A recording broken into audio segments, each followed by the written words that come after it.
Good morning, everyone.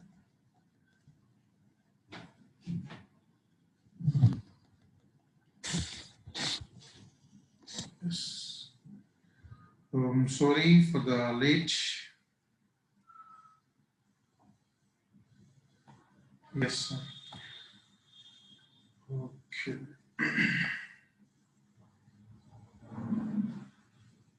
Yeah. So, good morning, everyone. I'm sorry for the late. So, it's my mistake only. I'm sorry for that. I made you people to wait for almost 23 minutes extra. So, sorry for that. Yeah. So, now let's start our session. So, in this today's session,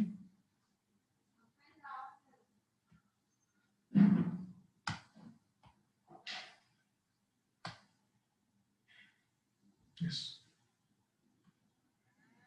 So yesterday we have been discussed about the specific energy concept. In the specific energy concept, I told you the application of the specific energy concept is going to be like to find out the critical flow, and the second one is going to be to determine so to find out the critical flow and to analyze the flow over the transitions. And for that we discussed about the two curves, specific energy curve and discharge curve.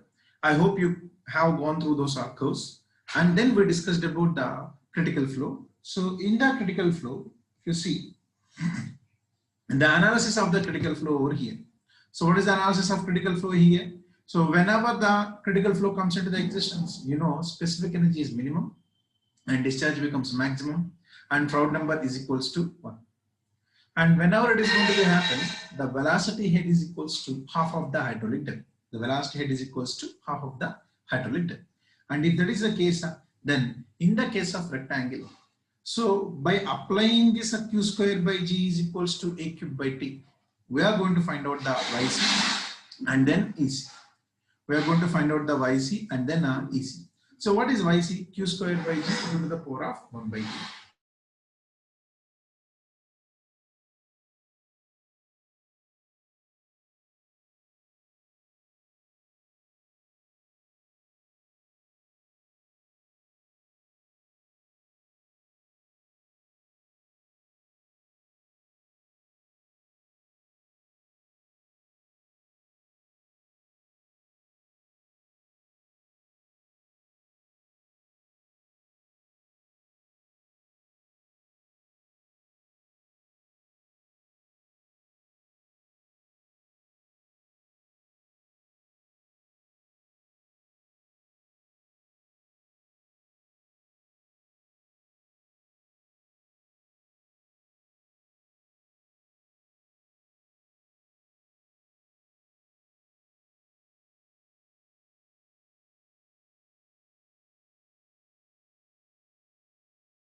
Yeah, so some technical issue has came, so, and I don't know, so it is becoming about, but somehow we'll see that. Okay, so already half an hour gone today. Let's see that. So these are the things.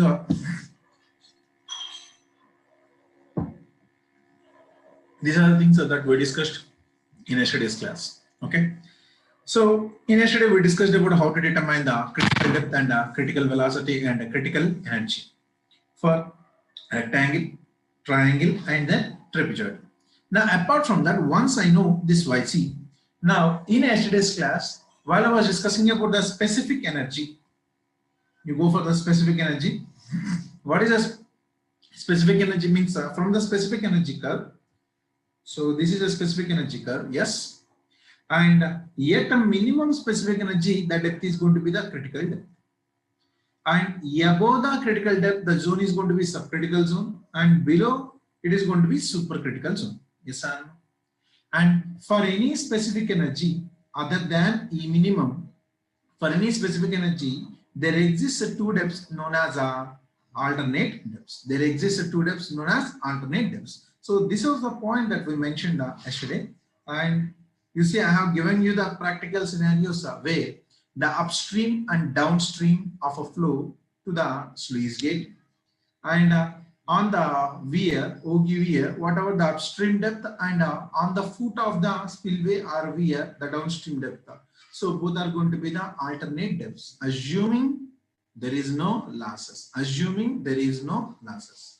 So now, what is the relation between the alternate depths?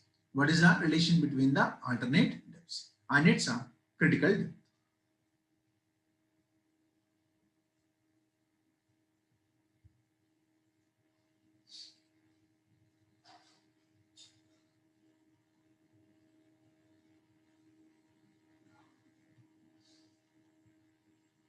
Okay. Let's see.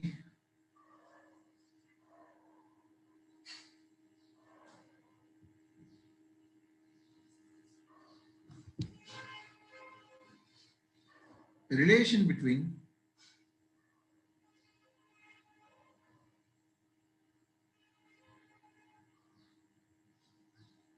alternate depths and critical depth. Relation between the alternate depths and the critical depth. Okay. So what is the relation between alternate depths and critical depths? Now let's see. You know that alternate depths are the depths corresponding to same specific energy. So for alternate depths, it is nothing but same specific energy. So just now I mentioned you that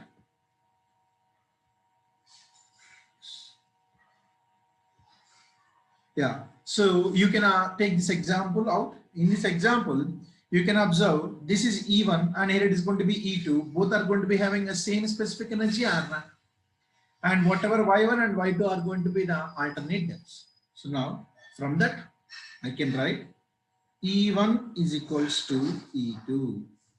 E1 is equals to E2. When E1 and E2 are same, then what is E? Y1 plus V1 squared by 2G is equals to Y2 plus V2 squared by 2G. Okay. Y1 plus V1 squared by 2G is equals to Y2 plus V2 squared by 2G. Now, where Y1 and Y2 are known as alternate depths. Now, I am going to take out the rectangular channel. For rectangle channel, because I told you already, so the most of the things we discussed is for rectangle only. Now, in the case of the rectangular channel, you know that small q is nothing but capital Q means discharge per unit width.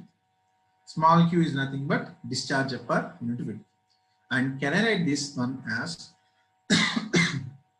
you know that Q is equals to A into V and Q is equals to B into Y into V. Yes. Can I write this small capital Q by V as a small q?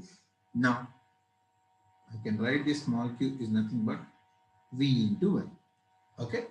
So now based upon this, now let's substitute these values. Can I write from here small v is nothing but q by y? V is nothing but means velocity is nothing but small q discharge per unit width by depth of flow. So now you please substitute this in this equation. If I do substitute that,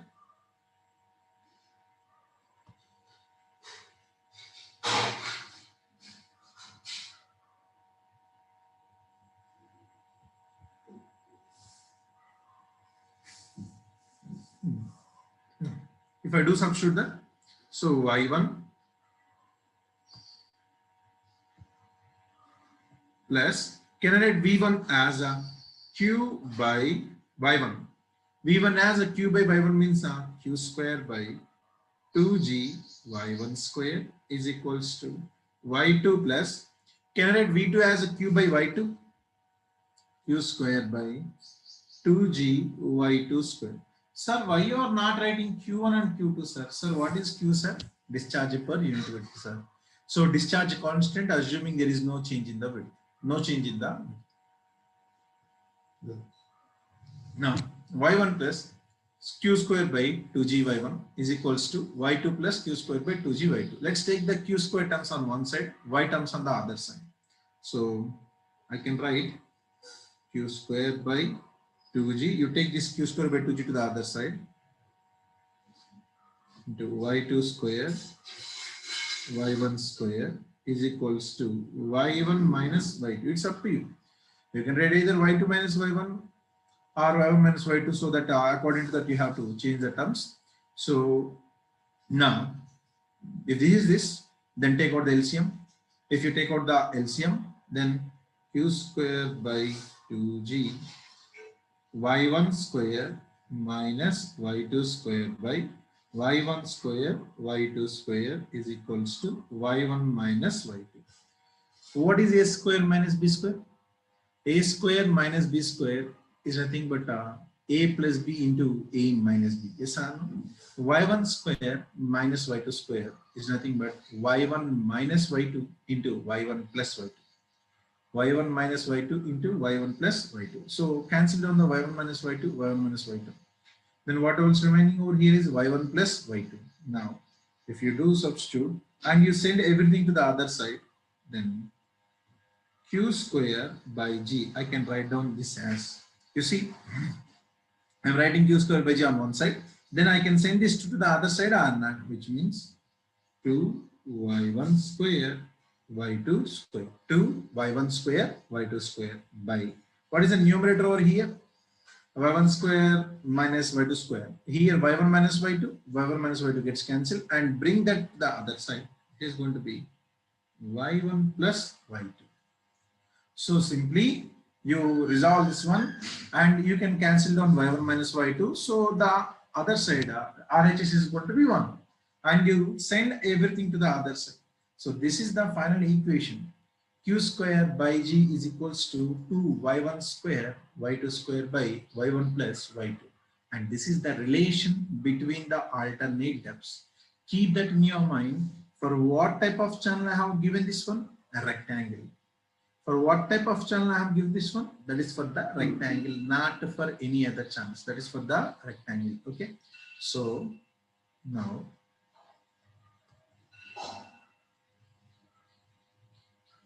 yes. Sir, you are saying about the critical depth, no, sir. But where is critical depth, sir? Now you tell me, sir.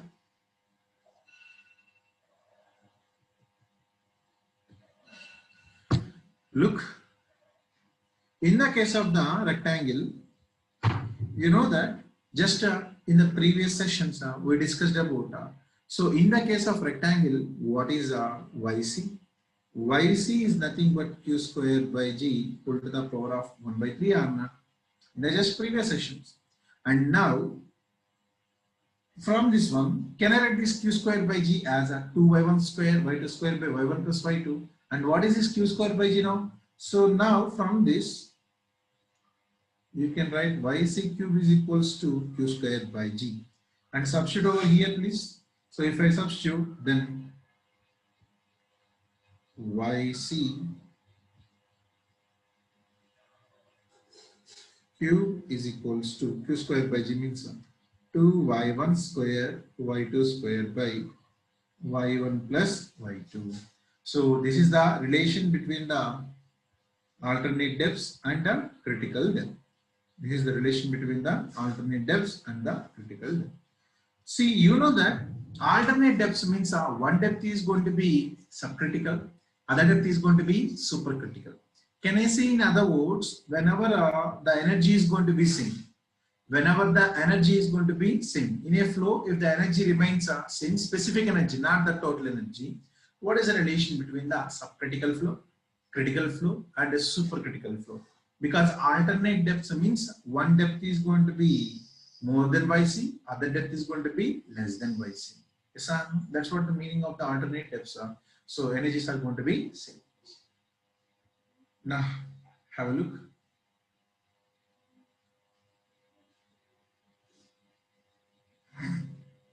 Yeah. Sir, why don't we use alpha every time?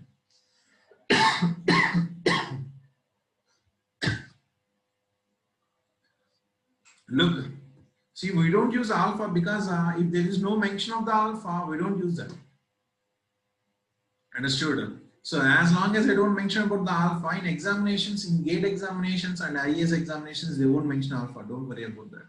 And I told you if it is not mentioned, then you take alpha is equals to 1. Alpha is equals to 1. So don't worry about that. No.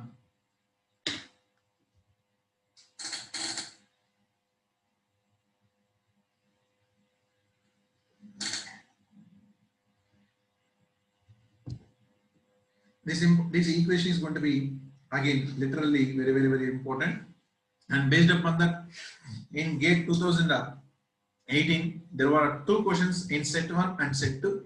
In GATE 2019 and GATE 2020 they have asked a question based upon the hydraulic jumper, but in GATE 2018 and GATE 2017, GATE 2015, so this equation is very important. What is the relation between the alternate depths and the critical depth?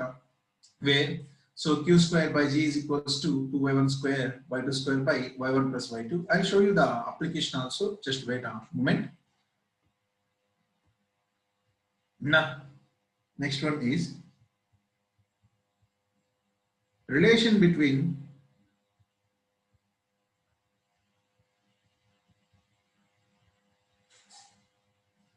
alternate depths and corresponding Froude numbers. Relation between the alternate depths and corresponding Froude's number. See, you know that out of this one, y1 is going to be greater than yc, y2 is going to be less than yc. So one of the alternate depth is going to be above yc, other one is going to be below yc. If you still have any doubt, you can go back and you can check. You can check. So what is meant by alternate depths? For a same specific energy, there exist two depths, one on the subcritical y1, other on the supercritical y2. y1 greater than yc, y2 less than yc. So these depths are corresponding to same energy. So that's why we call it as alternate depths. Now, for this alternate depths, so as it is subcritical flow, Froude number is less than 1. Once if it is going to be supercritical flow, Froude number is greater than 1. So what is the relation between the alternate depths and its corresponding Froude's number?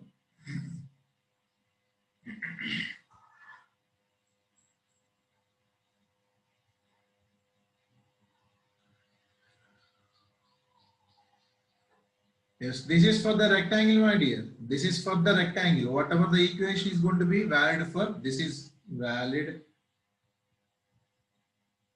for rectangle only.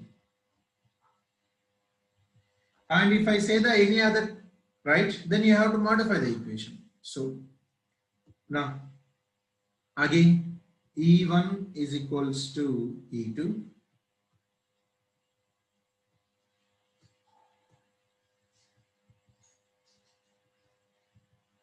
E1 is equals to E2. y1 plus v1 squared by 2g is equals to y2 plus v2 squared by 2g. y1 plus v1 squared by 2g is equals to y2 plus v2 squared by 2g. Okay. So now, what is the Froude's number? Come on, tell me, what is the Froude's number? Froude's number, FR is nothing but V by root of GD. FR is nothing but V by root GD. Okay. So now, let's take out the Y1 outside.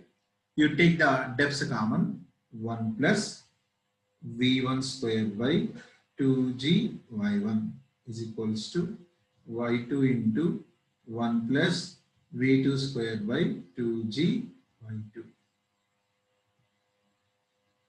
2g y2. So now what I am going to do here is the Froude number FR is equals to v by root gd. And you know that in the case of the rectangle, for rectangle d is equals to y. For rectangle D is equals to y, then FR is equals to V by root gy. FR is equals to V by root gy. Now from this, can I write further as, what is FR square? FR square is nothing but V square by gy or not? Yes or no? So in the case of the rectangle, what is FR? V by root gy, right? D is nothing but y. And FR square is equals to V square by gy. Now can I substitute here V square by gy, V1 square by gy1, V square by gy, V1 square by gy1, that is going to be Froude's number. Yes or no? So now can I substitute over here as, in the case of the rectangle, so y1 into 1 plus FR1 square by 2 is equals to y2 into 1 plus FR2 square by 2. So what I have done, simply I know that y1, you take out the y1, and I know the Froude number. Now v square by gy can be, see, v square by gy can be written as FR square. So now from this equation, now take out the LCM. You take the LCM, 2 plus and 2 plus, 2 will be gets cancelled. So y1 by y2 is nothing but 2 plus FR2 square by 2 plus FR1 square. 2 plus FR2 square by 2 plus FR1 square. This is a relation between the alternate depths and its corresponding Froude number. In its corresponding Froude's number. Keep that in your mind. So if I say the alternate depths, then specific energies are going to be same. Then only E1 is equals to E2. And then in the case of the rectangle, what is the relation? This is the relation. Now let's see for the triangle also here.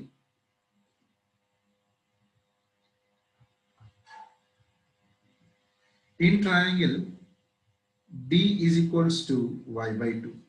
Yes or no? And you know that FR square is nothing but V square by GD.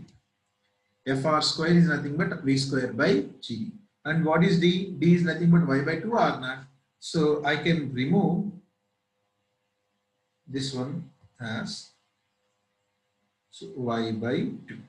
And you take this 2 to the other side, then FR square by 2 is nothing but V square by GD. So in the case of that triangle, D is nothing but y by 2. So you substitute D value as y by 2 and you take this to the other side. So FR square by 2 is nothing but V square by GY. Now substitute V square by GY, V square by GY as a FR square by 2. So now, you see, now I can substitute it as y1 into 1 plus FR1 square by 2 is equals to y2 into 1 plus FR2 square by 2. So now y1 into 1 plus FR1 square by 2 which means 4, right? 1 plus FR2 FR1 square by 4 y2 into 1 plus FR2 square by 4. So now take out the LCMs. If you take out the LCMs, so eventually you will be end up with y1 by y2 is equals to 4 plus FR2 square by 4 plus FR1 square. Yes. So these are the things. See, this is for whom? This is for the rectangle and this is for the triangle. So what is the relation between the alternate depths and the corresponding Froude number? In the case of the rectangle is y1 by y2 is nothing but 2 plus fr2 square by 2 plus fr1 square. Whereas in the case of the triangle, instead of 2, it is going to be 4. I hope you understood the discussion behind this. So you please have a look about the relation between alternate depths and a critical depth. There is a relation between alternate depths and critical depth. It is important for gauge.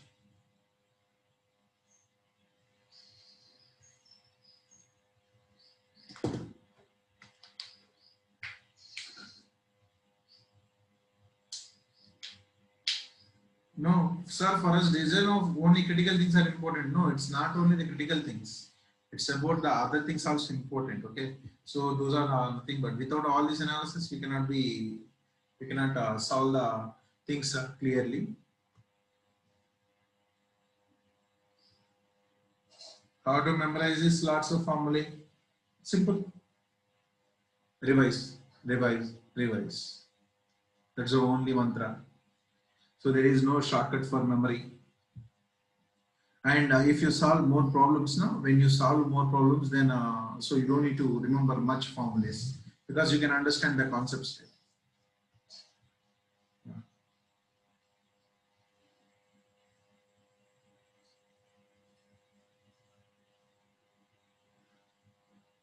See, it means you have to means you remember this equation. See, whenever I say you remember this equation, which means that's a very important because so even though you forget about the formula, you know the procedure.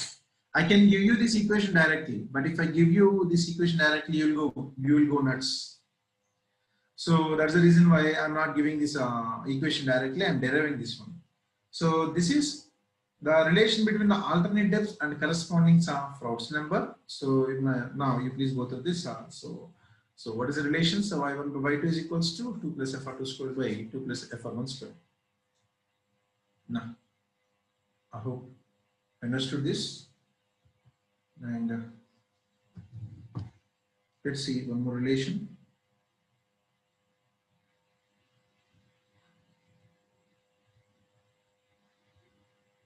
Relation between any depths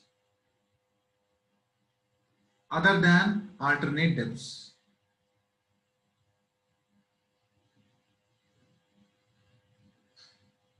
And Froude's number. So now I am taking any depth other than the alternate depth. You know the meaning of alternate depths is specific energies are same. But sir, what if they are not alternate depths? What if I give you one subcritical depth and a critical depth? What if I give you both are subcritical depths? What if I give you both are supercritical depths? For every flow, there is a Froude number. So now, how we are going to find out the relation between those depths? So that's the reason why I'm telling you any depths other than the alternate depths. Keep that in your mind. This is not an alternate depth. So if that is the case, how to find out the relation between the Froude number and alternate depths is let's see. So and this is for rectangle only. Again, I am writing over here. So this is for the rectangle, and in the case of the rectangle, so what is the Froude's number? Froude's number is nothing but V by root Y. Why I am writing directly now? Think and say why I am writing directly, because D is equals to Y, right? And in the case of the rectangle, D is nothing but Y, and you can write V as a small q by V. Velocity is nothing but discharge per unit width per depth. So now substitute over here, Fr is nothing but V by Q by root G into root Y into 1. Yes or no? Q by root G into root Y already is there and one more Y. So now can I write this one? Fr is equals to Q by root G into Y into root G. Y into 1 plus means Y into y to the power of 1 by 2, which is nothing but y to the power of 3 by 2. So from this can I write Fr is inversely proportional to y to the power of 3 by 2. This is the actual relation between the Froude number and any depth other than alternate depth. Sir, why you are saying any depth other than alternate depth? Why can't this is suitable for the alternate depths? If it has to be alternate depth, you know, the must and should condition for the alternate depth is, what is the must and should condition for the alternate depth? Specific energies are same. But whatever the discussion I am making here, am I saying specific energies are same? No. So for any depth you take other than alternate depth, then you can use this relation. Fr directly proportional to 1 by y whole to the power of 3 by 2. I can write this one as y1 by y2. This is inversely proportional, right? Fr2 by Fr1 whole to the power of, you send this 3 by 2 to the other side, 2 by 3.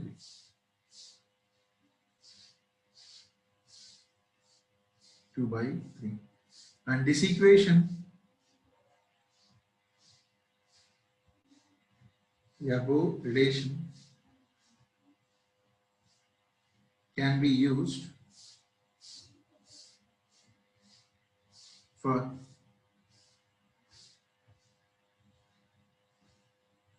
analysis of hydraulic jump also. Sir, why we are going to use this for the analysis of hydraulic jump, that I'll say you later, because the discussion is depends upon the hydraulic jump. So I have given you some relations also for in this section.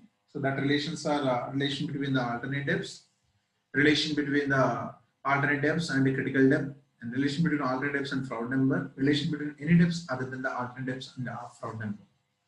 Let's solve some questions regarding to this application, means analysis of the critical flow, and then we go for the channel flow, means flow transition analysis also. I hope you got this.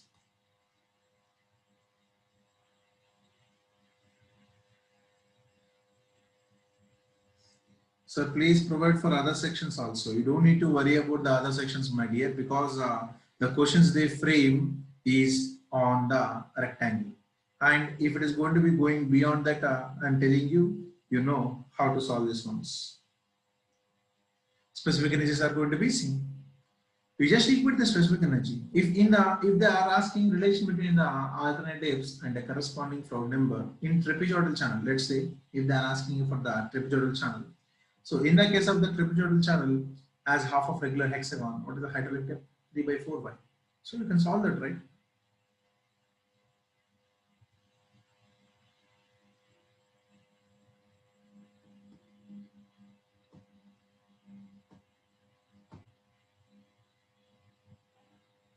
Okay.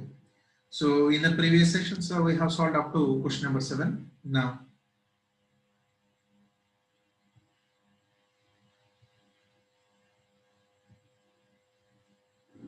let's see the question number 8. From question number 8 onwards, we are going to see about the specific energy topics. Now, listen.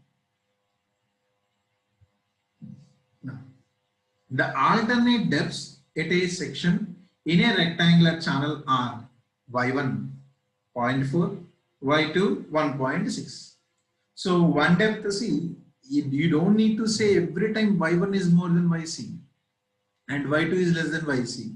One is more than yc, other one is going to be less than yc. One should be subcritical, other should be supercritical. So given that, what is the channel here? Rectangle. Channel is rectangle, and you know that alternate depths. So whatever the alternate depths are given are, let's take y1 as 0.4 meters, y2 as 1.6 meters. Don't say that, Are sir, in the figure you said y1 is more, y2 is less. But here they said y1 is less, y2 is more. Don't worry about that. I told you two depths. One is subcritical, other one is supercritical. If y1 is sub, y2 will be super. If y1 is super, then y2 will be subcritical. Okay. So now, and you know that specific energies are going to be same. That's the meaning of alternate depths. Now I am asking you, what is that specific energy at a section? So, what is the specific energy? Now, for finding the specific energy, let's see how I am going to find out the specific energy. What is specific energy, my dear? Y plus V square by 2G. Okay. And you know, for alternate depths, whether you take 0.4 or 1.6, the specific energy is going to be same. Now, the given is rectangle or not? If I given is going to be rectangle, now I will write this relation as E is equals to Y plus, what is velocity? Can I write the velocity as a discharge per unit width, per unit depth? Now, can I write this V as Q square by 2G Y square? Q square by 2G Y square? Yes or no? Yes. Now, you observe this one. What is the relation between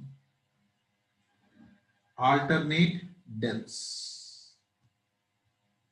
Why I am going to get this one now is, what is the relation between the alternate depths and discharge per unit width? So just now I mentioned you how we are going to find out that. So just now I mentioned you, what is the relation? The relation is going to be Q square by G is nothing but 2y1 square y2 square by y1 plus y2. So my dear, can I use this relation now? Because whenever there is an alternate depths, I told you, you can apply this relation. And see, in this case, I want the effect, I want the specific energy. So you see this equation, whatever the details I have is y1 and y2. I can substitute this one as E1. So then y1, y1. I can substitute this one as E2, y2, y2. But do we know the discharge here? No. Do we know the discharge here? No. So instead of for finding some other way, I know the relation between the alternate depths. When E1 and E2 both are same, the relation between the alternate depths and discharge per unit width is going to be Q square by G is equals to 2y1 square y2 square by y1 plus y2. And this is the fundamental equation I am going to use whenever I discuss about alternate depths. Okay. So now I can write this further as Q square by 2G, so that I can find out this entire term. I can find out the entire term. And whatever the relation I have given, is it for the rectangular channel or triangular channel? Rectangular channel. So now Q square by 2G is equals to y1 square. What is y1 square? 0.4 square into 1.6 square by 0.4 plus 1.6. So find out this value.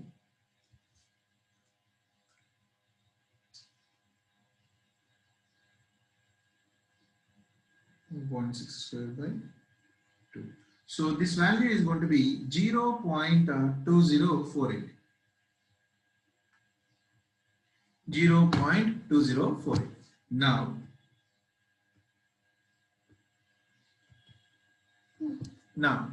you know that as E is nothing but y plus q square by 2g y square. Either you can write it as a E1 or you can write it as a E2. So E can be E1 or E2. Both are same, right?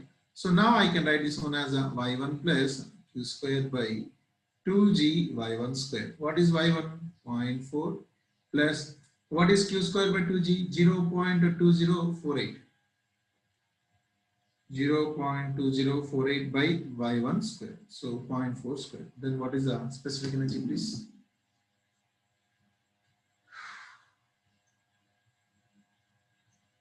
This 0.4.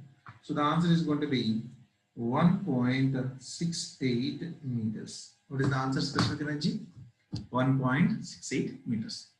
I hope you understood. So the one point that you need to understand is what is the relation between the alternate depths and discharge or critical depth of YC. What is YC? YC is nothing but Q squared by G whole to the power of 1 by 3 in the case of. So I hope you understood what is the answer 1.68. So now this equation has reduced our time over here or not. So that's it. Otherwise, we need to find out for every specific energy, we need to find out the velocity, blah, blah, blah, blah, blah. So those are going to be literally big things to need to be calculated. You have to equate E1 equals to E2 and then go all those things. Instead of finding that, I already equated E1 is equals to E2 and I find out this relation. And by using this relation, we can get on the answer. Now,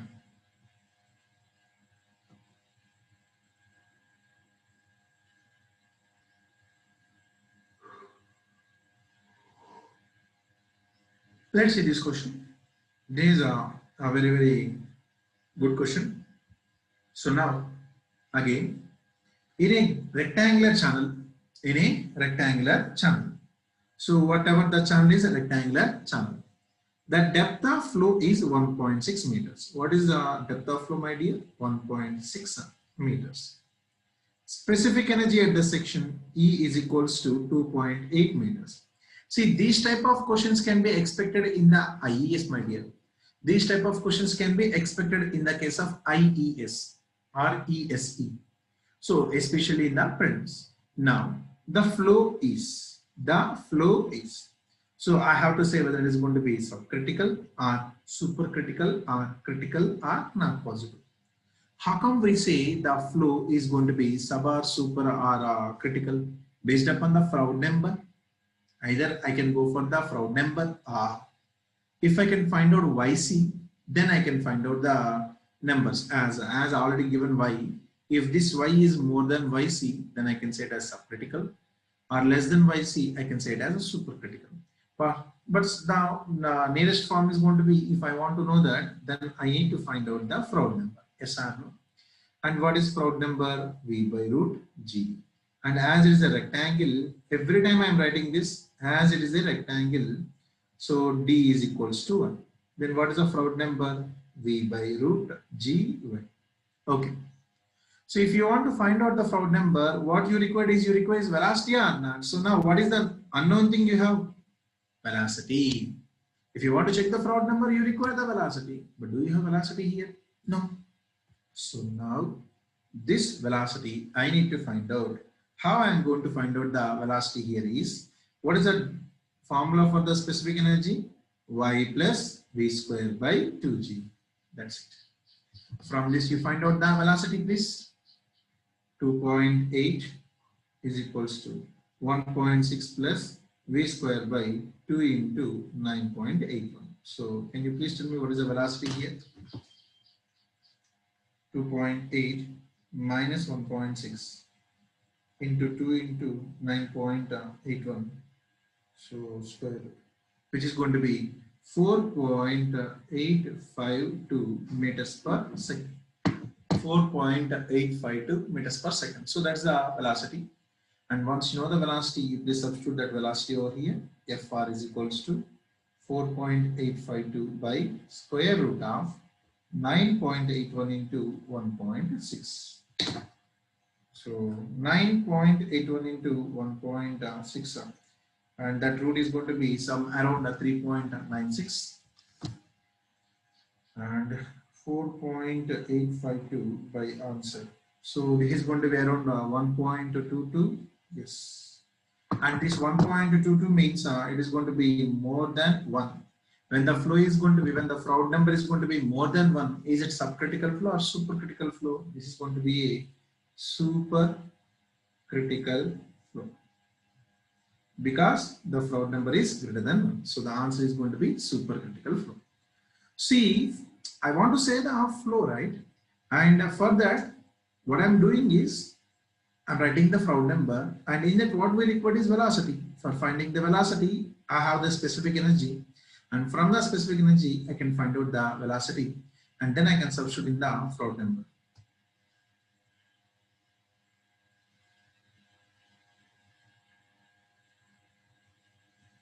So how the unit of energy is in meters, sir? What is the specific energy, sir?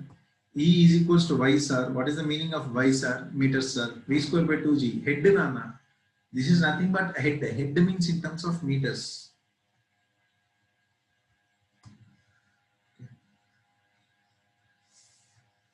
When flow is not possible means it is not. See, that's we have 3 flows only. So for giving the final option, they have given the not possible.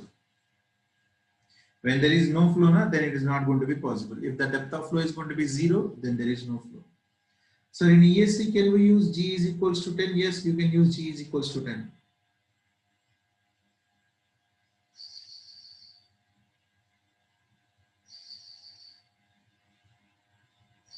So we can do it by comparing YC and Y also. Yes, we can use it, but you have to find out the YC value. So in order to find out the YC value, or you can find out the YC value also. So what is YC? YC is nothing but Q square by G whole to the power of 1 by 3. But what is the Q? Q is nothing but V into Y, right? So whatever, this is nothing but 4.852. And what is the depth of flow? 1.6. 4.852 into 1.6, that is going to be the 7.76 meters square per second, because discharge per unit width, right? So what is the units of discharge? Meter cube per second per unit width per meter. So now you substitute this in this case, 7.76 square by 9.81 whole to the power of 1 by 3. 9.81 put to the power of 1 by 3. So if I solve, this is going to be 1.83 meters, my dear. That's going to be 1.83 meters. So if you solve this one and this 1.83 meters, right? Now from this I can write Y is, see whatever this Y, 1.6 meters. Less than YC, right? When Y is less than YC, super critical flow. In either way, you need to find out the velocity. So if you find out the velocity, then you can find out the distance. Okay. So either you can go with this method, you can find out the Froude number. Which one is simple? I think Froude number is going to be much more simple than here. So let's go this.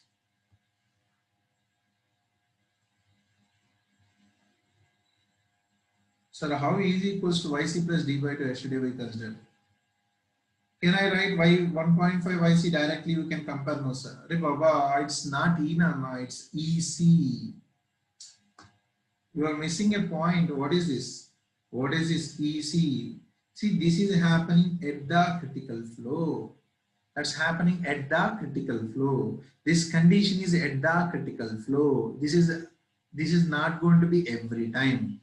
Yet a critical flow. Come on, please. Yet a critical flow. This velocity head is nothing but half of the hydraulic depth. Why? Because at a critical flow, this is the condition. From this condition, I have derived this one. And from there, I have made sure this one. So you cannot use this EC is equals to YC plus D by 2. That's not a specific energy. That is a minimum or a critical specific energy. Whenever they mention critical, then only you have to use this one. Understood? So don't use, sir, can I use for rectangle 1.5 YC, sir? No, it's not going to be happen. That is not E, that's EC. Okay.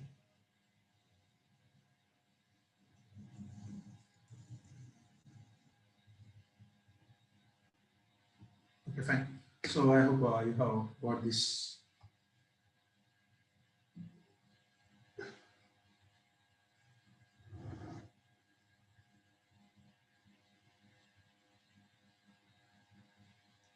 E is equals to 3 by 2 YC can be done in one step. That's why I said it's not E, it's EC. EC is equals to 3 by 2 YC.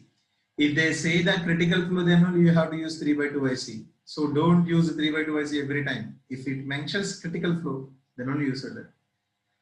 So in ESC, how to do the powers of 1 by 3? In ESC, if they ask this type of questions, you have to go with the nearest values only by means of trial and error approaches. So now,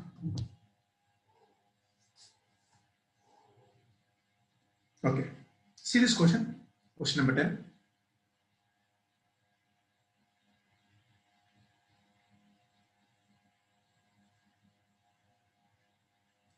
A rectangular channel carries a uniform flow. So what is the meaning of a uniform flow? Uniform flow means a flow with a constant depth with a Froude number 5.2. So I have given uniform flow, which means the depth of flow. I don't know the depth of flow. So let's take it as yn, means whatever the yn means normal depth, and whatever the given Froude number is 5.20. What is meant by 5.20? It's greater than 1 or not? So obviously this is going to be greater than 1. It is a supercritical flow. Supercritical flow.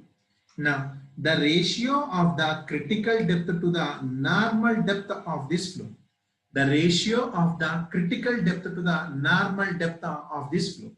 So for this uniform flow, what is the ratio of critical depth to normal depth? So this is the question they are mentioning. What is the ratio of critical depth to normal depth? And you know that at a critical flow, let's take y2 as yc, then what is the Froude number? Fr2 is equals to 1. So I want this ratio. Yes. Now, what is the relation between any depths other than alternate depths? I hope you remember that relation between any depths other than the alternate depths. See, this is one is supercritical, other one is going to be at a critical, and they have given the Froude's number, and we know the Froude's number. So can I use a relation between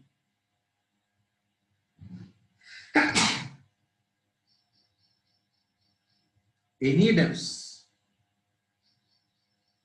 Are there alternate depths first of all? No. Because if you want to make sure alternate depths, one should be subcritical, other should be supercritical. Here one is supercritical, the other one is going to be a critical flow. So relation between any depths other than the alternate depths and Froude number is y1 by y2 is equals to fr2 by fr1 whole to the power of 2/3. Yes or no? Now I need yc by yn. Yc by yn means y2 by y1 is equals to fr1 by fr2 whole to the power of 2/3. So yc by yn is equals to, what is fr1? 5.20 by fr2, which is going to be 1 whole to the power of 2 by 3. So find out the answer, please. 5.2 whole to the power of 2 by 3. So the value is going to be exactly 3. See, in the case of ESC prelims now, when they give the values, they have to give the values in such a way. For example, so if I give you this question in the case of the so if I give you this question in the case of the ESC, I'll give you the Froude number as 8, or I'll give you the Froude number as 4. So if I give you the Froude number as 4, 4 to the power of 2 by 3, 4 to the power of 2 by 3, or if I give you as 8, 8 to the power of 2 by 3, 8 to the power of 2 by 3, 8 can be written as 2 to the power of 3, 8 can be written as 2 to the power of 3. So 8 to the power of 2 by 3 means 2 to the power of 3 into 2 by 3. 3 will get cancelled, 2 square. The answer is going to be 4. Yes.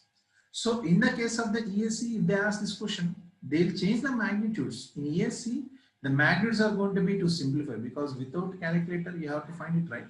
So they'll give you the magnitudes which are going to be the nearby. The correct answer is going to be here as a 3. That's about question number 10.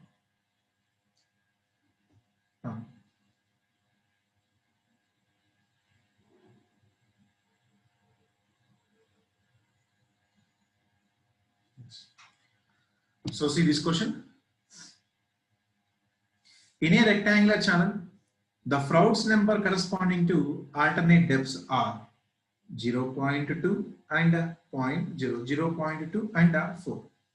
So now in this question, the question I mentioned is a rectangle again,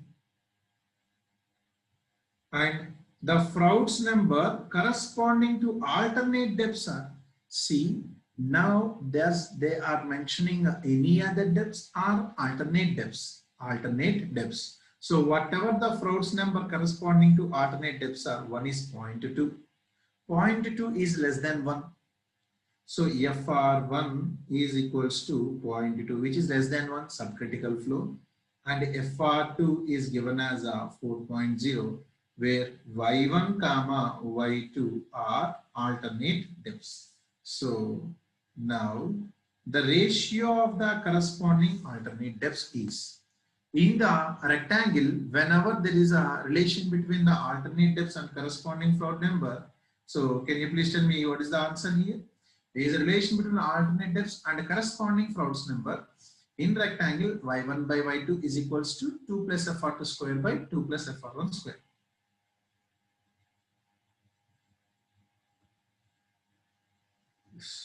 So y1 by y2 is equals to 2 plus fr2 square by 2 plus fr1 square. Why I am using this relation? This is for the rectangle. And if I give you triangle, then it is going to be 4 plus fr2 square by 4 plus fr1 square. So I have fr1 and I have fr2. So y1 by y2 is equals to 2 plus 4 square by 2 plus 0.2 square. 4 square 16, 16 plus 2 18 by 0.2 square, which is going to be 0.04. So by 2.04. So which is going to be C, I can find me. If this is going to be for the ESC, and 18 by 2 is going to be 9. 18 by 2 is going to be 9. 18 by just more than 2, 2.04 means it's not 2.1 also, just more than 2. 18 by just more than 2 is just less than 9. Just less than 9 means 8.8 here. So this is not going to be valid. This is not going to be valid. Just less than 9 means there are two options, but 7 point is going to be much lesser than the 9. So if you solve, you are going to end up with this answer as 8.8. See, that's the reason why I made all these relations as directly for you. So first I have discussed these relations and then I applied these relations. So if you see, this is questions based upon, if they give you the Froude numbers for the alternate depths, you use this relation. And if they don't mention alternate depths and for any other depths, you have to use this relation. And whenever they mentioned about the alternate depths, so then I can go with this relation q square by g is equals to 2y1 square y2 square by y1 plus y2. And I'll give you much more applications now based upon the previous GATE and ESC.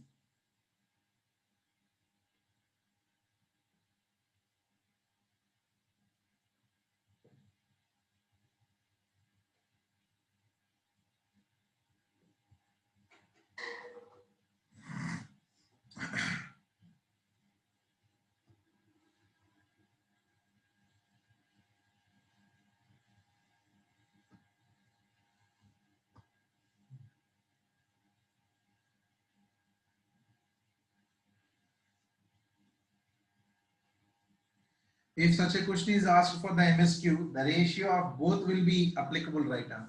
Yes, if they give the both ranges, then see here the ratio of corresponding alternatives means for corresponding means they have given this one as FR1 and this is going to be FR2. Corresponding depth means Y1 and Y2. See, it can be like Y1 by Y2 or Y2 by Y1. So if it's going to be MSQ question, if it's going to be MSQ question, I'll give you the options as some A 32.7 and some B 8.8 and C is going to be like 2.04 by 18, 0.113 and some D is equals to 0.87. If I give you this and while they have given now, then my dear, they will give you the boxes. You can easily predict them. So they are going to be give the boxes like this. If it is going to be MSQ question, they will give you the boxes like this. Now, they're asking the ratio of corresponding alternatives. Yes or no? But they did not mention whether it's y1 by y2 or y2 by y1. So if that is the case, then y1 by y2 is equals to 8.8. y1 by y2 is equals to 8.8 and y2 by y1 is equals to 1 by 8.8. So what is 1 by 8.8? Which is going to be 0.113. So in this case, if it's a MSQ, then you have to keep both options 8.8 and 0.113. So when they give the questions, you have to be very careful, and anyways there is no negative marking for this. So once you get down the answer also, you have to recheck. Okay, 8.8 is there, but they have given ratio of corresponding alternatives. And in this mention, did they mention anything regarding like a y1 by y2 or y2 by y1? No. So if it's an MSQ, then you have to go for this one. And if it's going to be MCQ, then you have to go for the 8.8. I hope you understood here.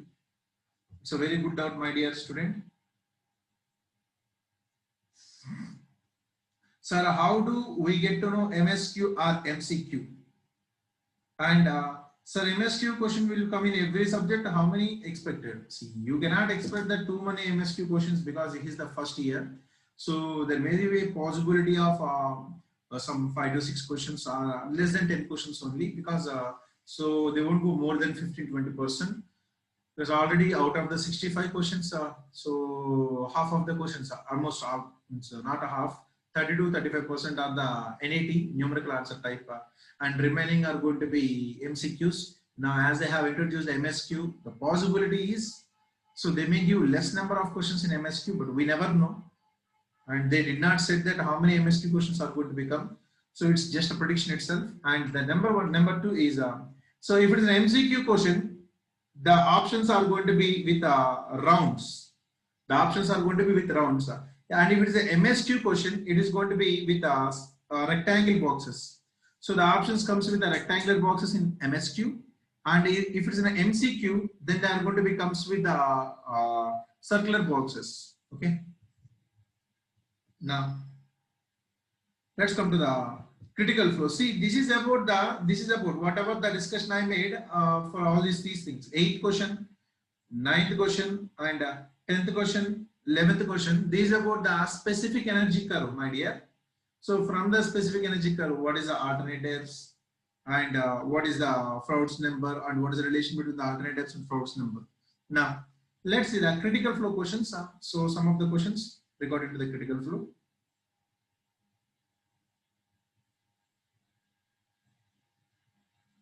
Yes.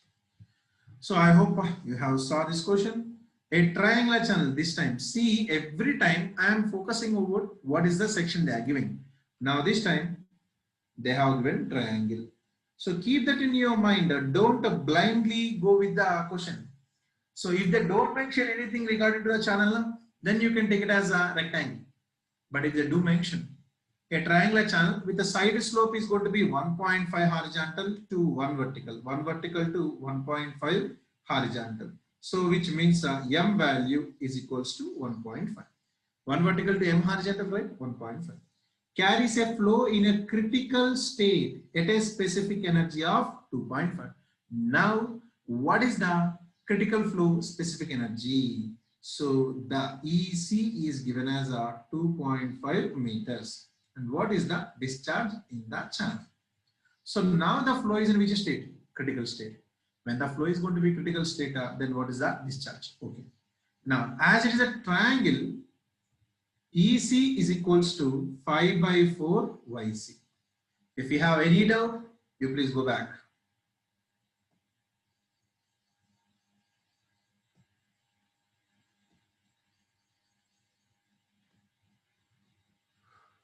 Yes.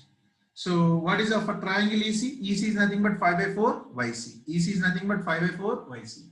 And what about here? EC is equals to 3 by 2 YC. For the rectangle, EC is 3 by 2 YC. For triangle, EC is equals to 5 by 4 YC. So then, yeah. So EC is equals to 5 by 4 YC. Okay, sir. EC is 5 by 4 YC. But what is YC? For triangle, YC is equals to 2Q square by gm square whole to the power of 1 by 5. 2q square by gm square whole to the power of 1 by 5. Okay. So that's about the YC. And I want the discharge. And if you forget about this, don't worry. If you sir, I cannot remember this one, just simply you go with q square by g is equals to a cube by t equation. Substitute the area and top it regarding to the rectangle. Then you can find out the YC. From there you can find out the EC. So it's not a big deal.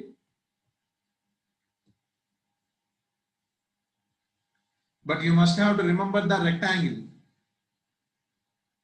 Whether you may remember or may not remember for the triangle, but you must have to remember for the rectangle. So now you please substitute, then EC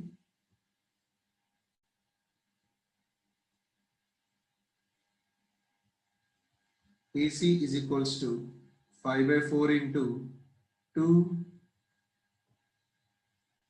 q square by gm square whole to the power of 1 by 5. What is EC? EC is given as 2.5 is equals to 5 by 4 into 2 into q square by g value 9.81 into 1.5 square whole to the power of 1 by 5. Okay. So 2.5 and 2's.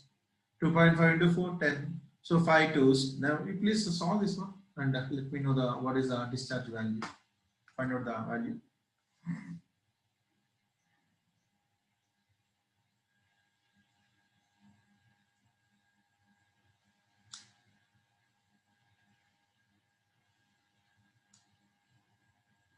So answer is going to be 18.79 meter cube per second. See, the units are going to be very, very important, my dear. You must have to be very careful with respect to the units.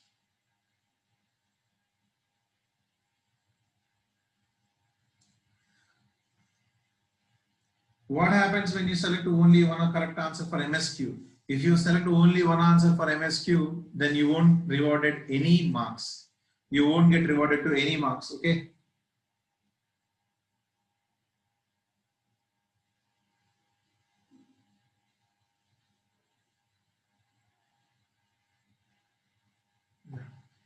So I hope you are able to understand.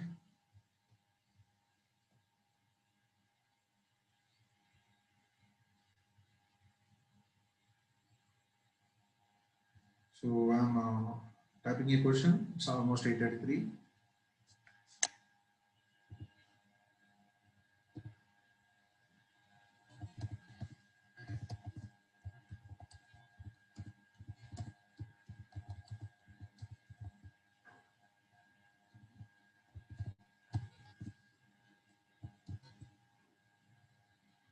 So I am giving you the MSQ question now.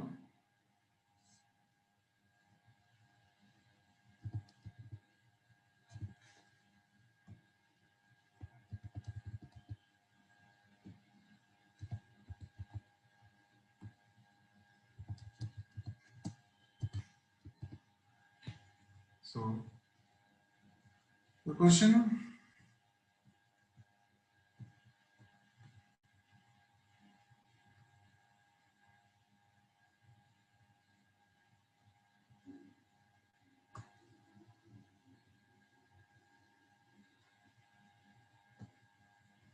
is MCQ. I have given this one. So it's up to you. Let's support. So now that's about the question number 12, and let's see the next question. See, for the next questions we require the channel transitions. So whatever the discussion I made regarding to the specific energy, I have given a question for everything. Let's see some of the previous gate and IES questions also.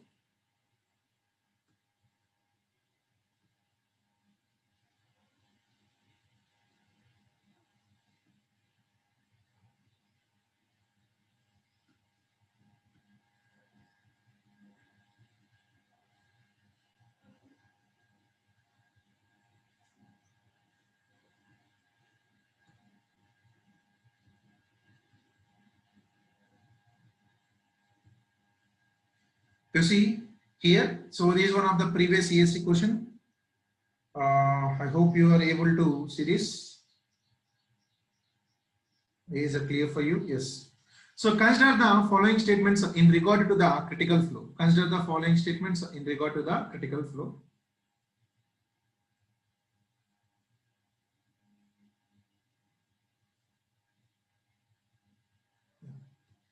So in the case of the critical flow, now specific energy is going to be maximum for a given distance. See, when the critical flow is going to be happen, I have given you when the critical flow. So the conditions for the critical flow is going to be when specific energy is equals to minimum and discharge is equals to maximum for a given specific energy. So specific energy is going to be maximum for a given discharge? No. And specific force, there is a one concept known as specific force. So specific force that will be discussed in the hydraulic jump. So that is also going to be F is equals to F minimum. So in the case of the critical flow, specific energy minimum, specific force minimum, and discharge is going to be maximum. That we will be discussing. This part will be discussed in the case of the hydraulic jump. So specific force is maximum for a given discharge? No. So you can simply eliminate 1 and 2. If you eliminate 1 and 2, you see, if you eliminate 1 and 2, so 1 and 2, then you can see again there is a 2. What is the correct answer? 3 and 4. Discharge is maximum for a given specific force. Discharge is maximum for a given specific energy. And whatever the discussion I made is based upon the specific energy or not. I hope you remember the discharge curve. Discharge curve is the for a given specific energy. In hydraulic jump, we are going to discuss about the specific force. So whenever the discharge is going to be maximum, then answer 3 and 4. So this is in ESE 2002. Please look over here. And you can eliminate the options. If you see these type of questions now, just simply you try to eliminate the options first of all. The specific force, I am going to discuss the specific force in hydraulic jump concept.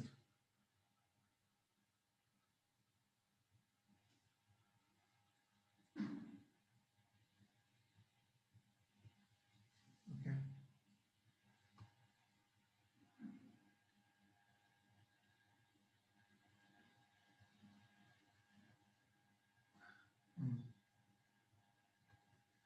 So now you see the next question.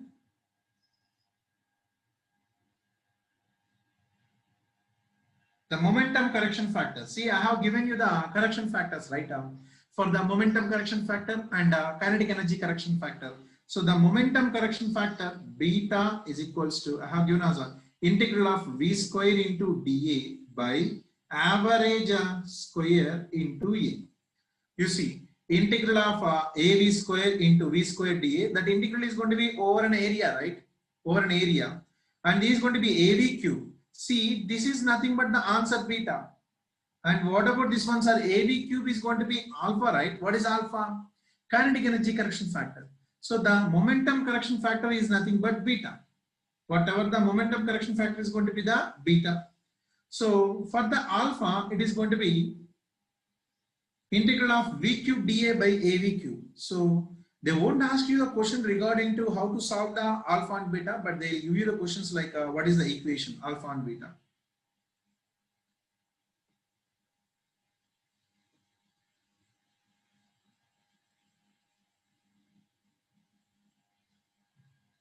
You see this question, please.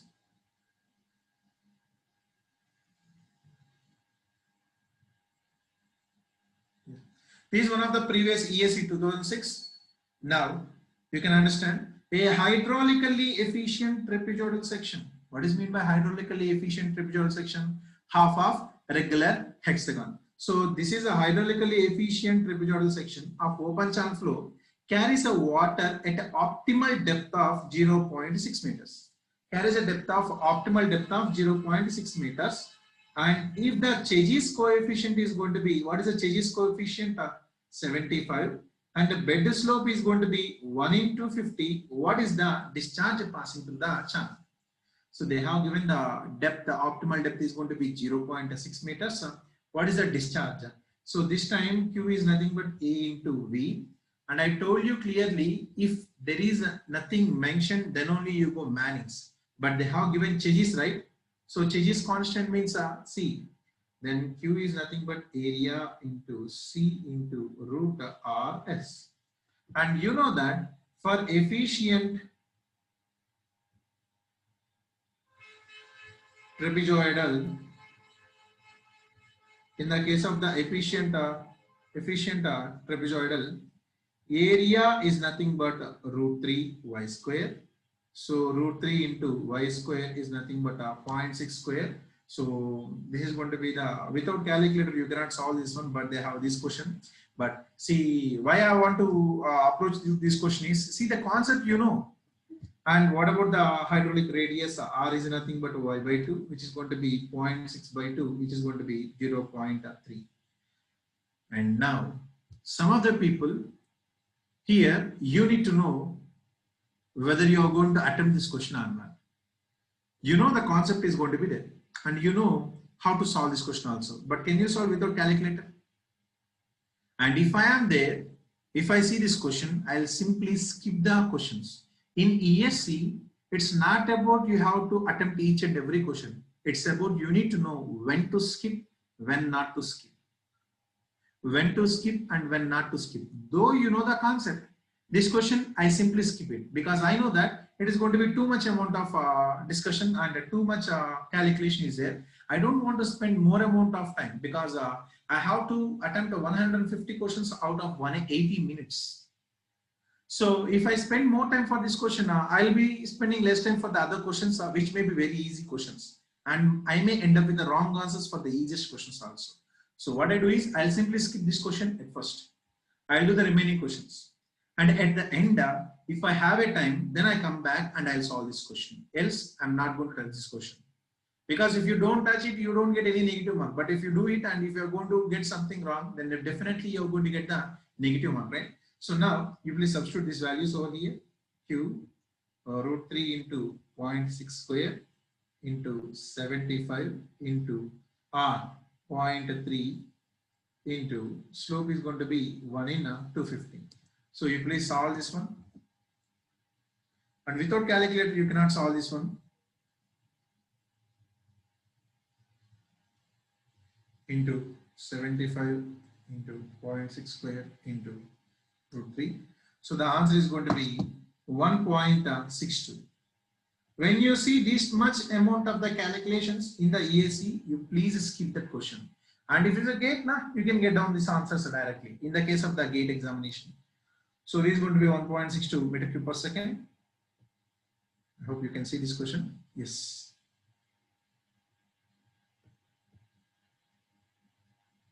Now, you see this question. Yeah. Total energy of a flow decreases in the direction of flow.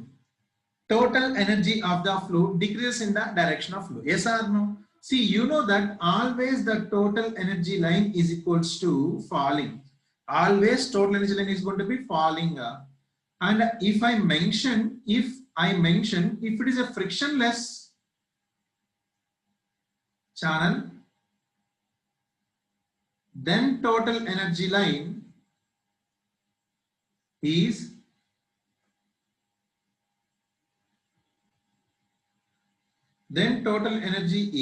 same. But always, mostly if I don't mention frictionless, the total energy of the flow decreases in the direction of flow because due to head loss. Yes, assertion is going to be true.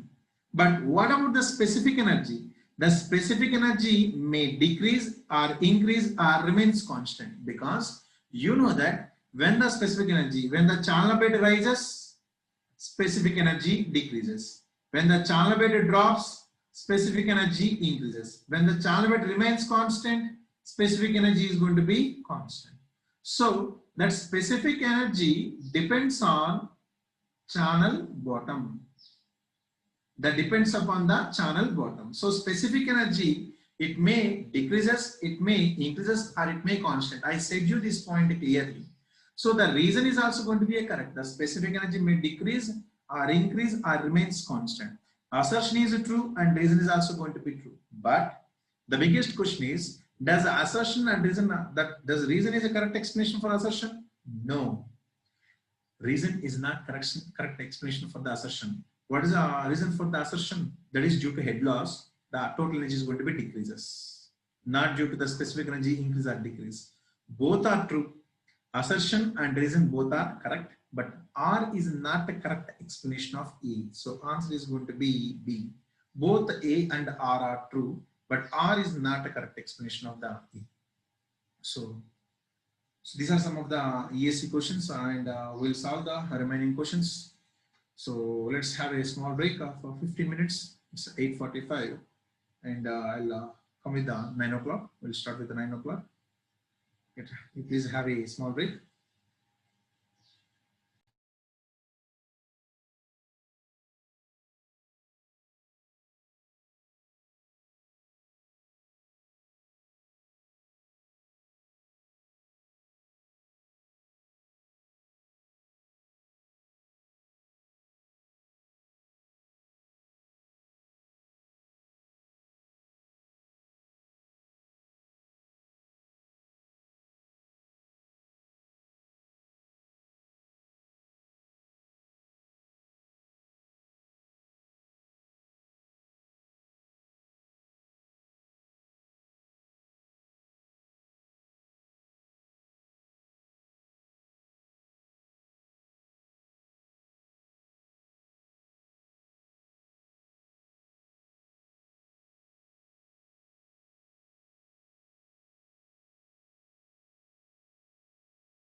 Okay, back.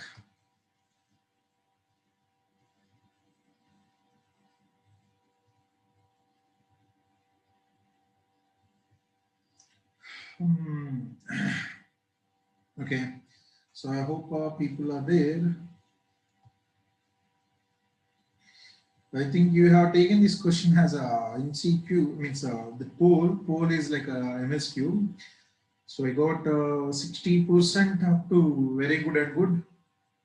60% out of that, 6 students, which means around 2 to 3% has given bad,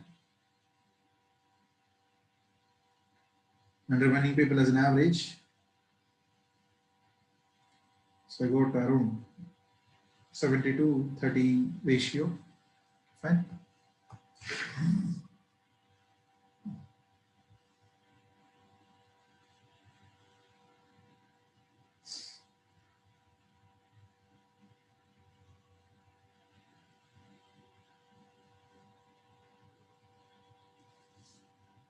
Yes. Okay. Fine. So now let's see the one more question.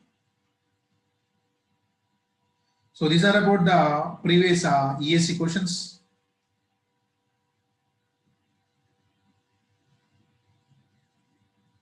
So now you see these one of the previous ESC question, ESC 2018.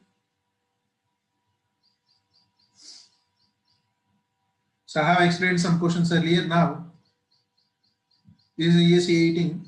An open channel flow is isosceles triangular shape. Isosceles triangular shape with a side slope 1 vertical to n horizontal. See the isosceles triangle. So shape is going to be a triangle. That's it. The ratio of critical depth to specific energy at the critical depth will be. In the case of the triangle, what is the specific energy? 5 by 4 YC. Yes or no? The ratio of critical depth to specific energy at the critical depth. What is the meaning of specific energy at the critical depth? Minimum specific energy. So they are asking critical depth to critical specific energy. What is that value? It is going to be 4 by 5. So the answer is going to be answer as a C. This is previous ESC 2018. Now,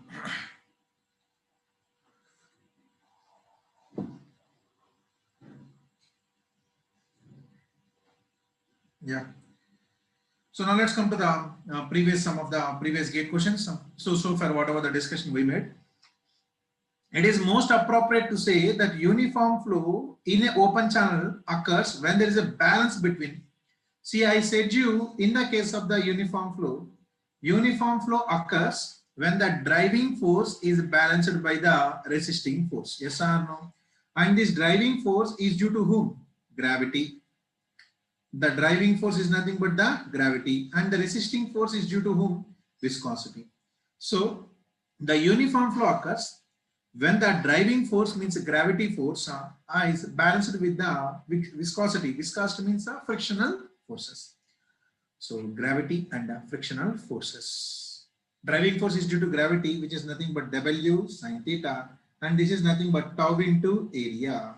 So which means viscosity, which is nothing but due to friction or not. Whenever the gravity and friction forces are going to be balanced, then the uniform flow is going to be happen. Now,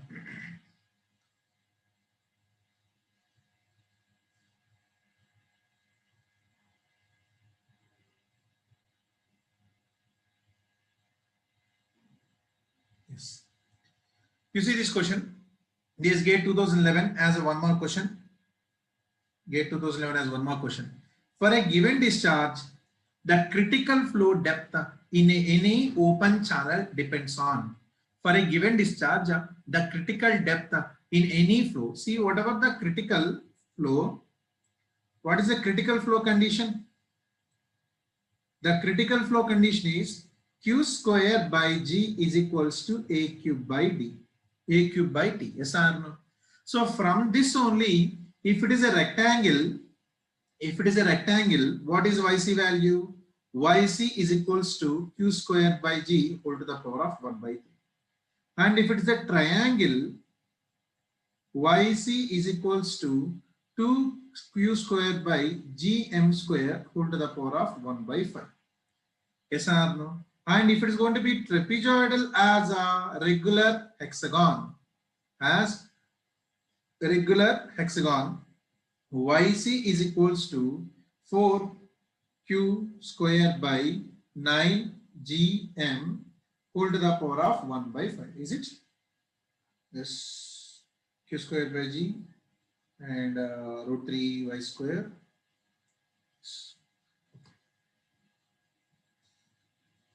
Yeah. 9g. Yes or no? Look, see why I am writing all these equations once again is for a given discharge, discharge is going to be constant. The critical flow depth is depends upon whom? See, it is going to be depends upon the channel geometry, which means the shape of the section. See, for rectangle it is different, for triangle is different, for trapezoid is going to be different. So it depends upon the geometry. And now, okay, geometry fine. Now coming to the option B, bed slope. See, is there any bed slope? What is meant by bed slope? Yes, sir. Is there any yes here? Which means critical depth doesn't depends upon the bed slope. So bed slope, this concept B is going to be eliminated. Now, channel geometry, bed slope and roughness. See, have I shown you any roughness over here? What is meant by roughness? The bed material. The critical depth never depends upon the bed material and bed slope. It depends upon only the channel geometry. The channel geometry means cross-section area and top width. So roughness, this is also going to be next. Channel geometry, bed slope, roughness and Reynolds number. So bed slope, roughness. So you can eliminate option D, C, B. The only correct answer is going to be channel geometry. Critical depth doesn't depend upon the bed slope, doesn't depend upon the n, because there is no s, there is no n in the equations. It depends completely depends upon the channel geometry.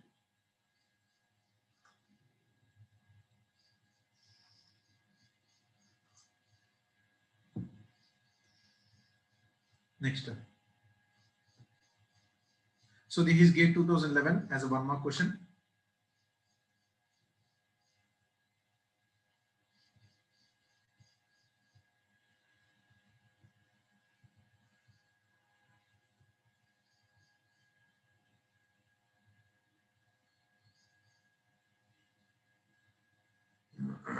Okay. Now, if you see this question, yeah. So a hydraulic jump takes place in a frictionless rectangular channel. So hydraulic jump is taking place in a frictionless frictionless rectangular channel. The pre-jump depth is YP. What is the meaning of pre-jump depth, sir? Sir, the pre-jump depth is nothing but before the jump YP.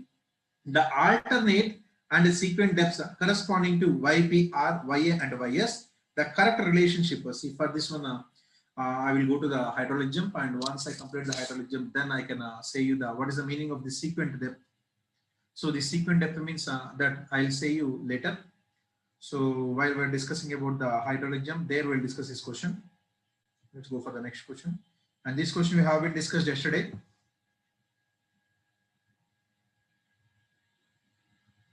Yeah. You see this question, please.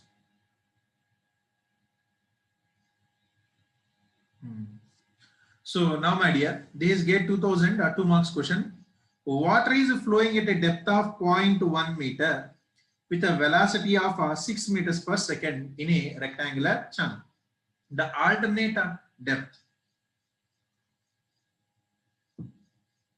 What is the alternate depth? So they are asking the alternate depth. Yes.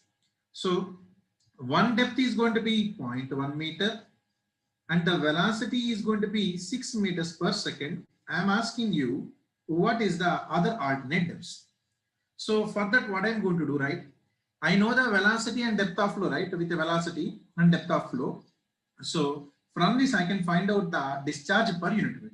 See, whenever I say alternate depths, I always tries to apply. Whenever I say alternate depths, I always tries to apply Q square by G is equals to 2y1 square y2 square by y1 plus y2. So this is the condition. Yes.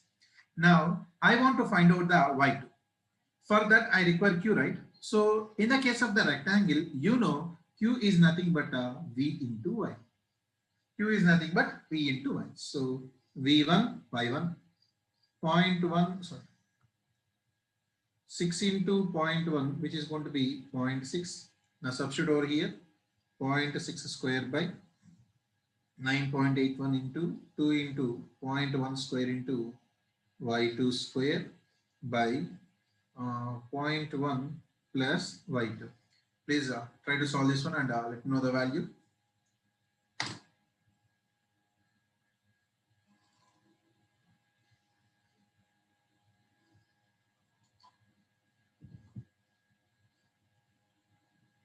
0.6 square by 9.81 by 2 into 0.1 square. So from this we can write it as 1.834 into 0.1 plus y2 is equals to y2 square, or I can write it as y2 square minus 1.834 y2 minus 0.1834 is equals to 0. Replace all this is a quadratic equation, right?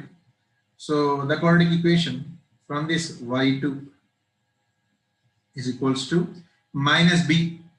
Minus b means here minus of minus plus 1.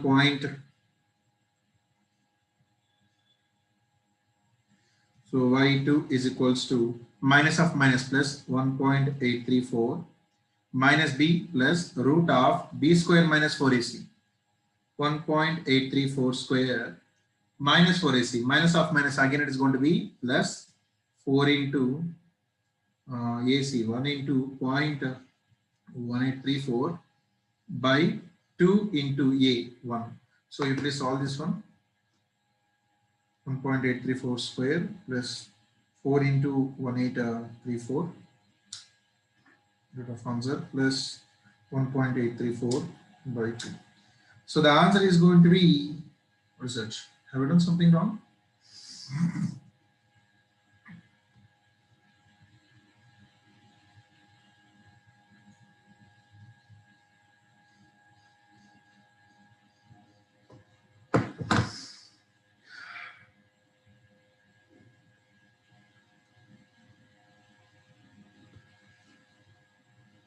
Water flows at a depth of 0.1 meter with a velocity of 6 meters per second. Okay.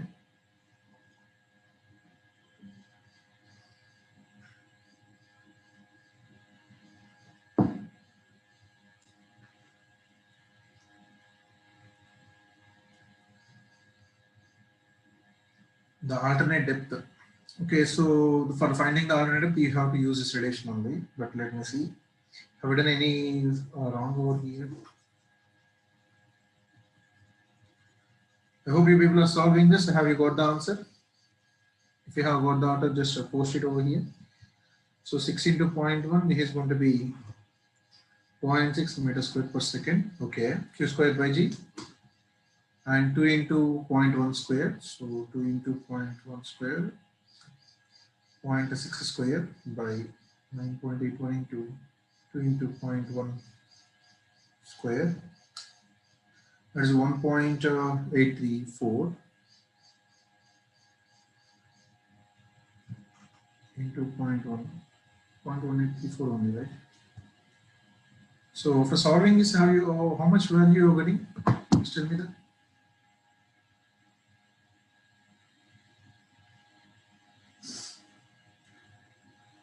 B square minus 4ac 1.834 square plus 4 into a into c 1.34 root of answer plus 1.834 by 2 into 1.93. Let me have a look also.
Yes, yeah, whatever we got is the correct only.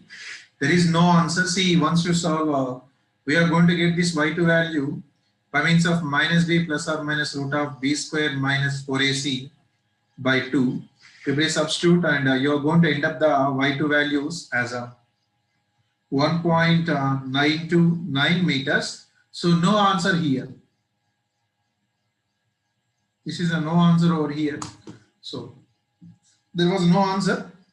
At that particular point of time, they have given the marks for each and everyone who has attempted this question. So the actual answer is going to be 1.929, something like that it will come.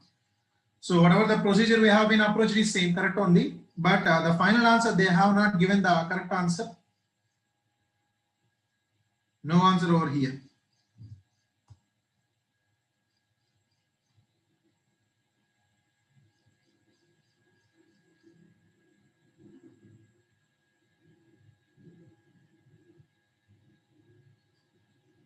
Sir, you cheated with us. You said Monday or Tuesday will be holiday. So tomorrow there is a holiday. Tuesday, tomorrow there is no class.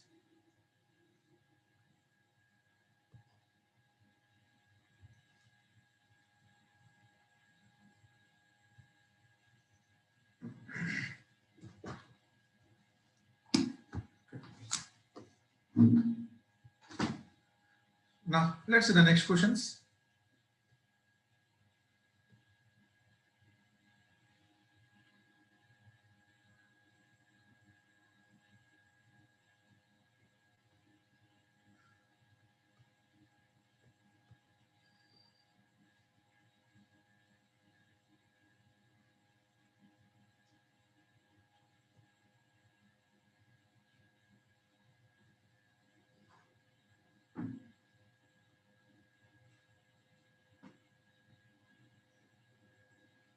Yes.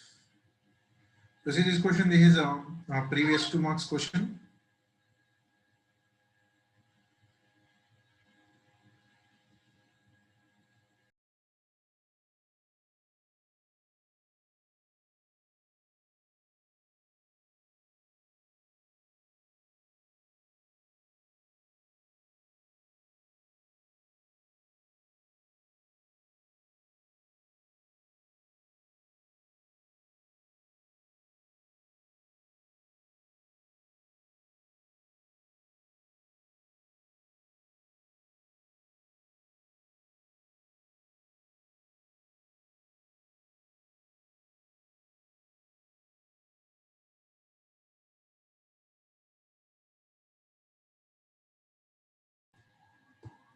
Okay.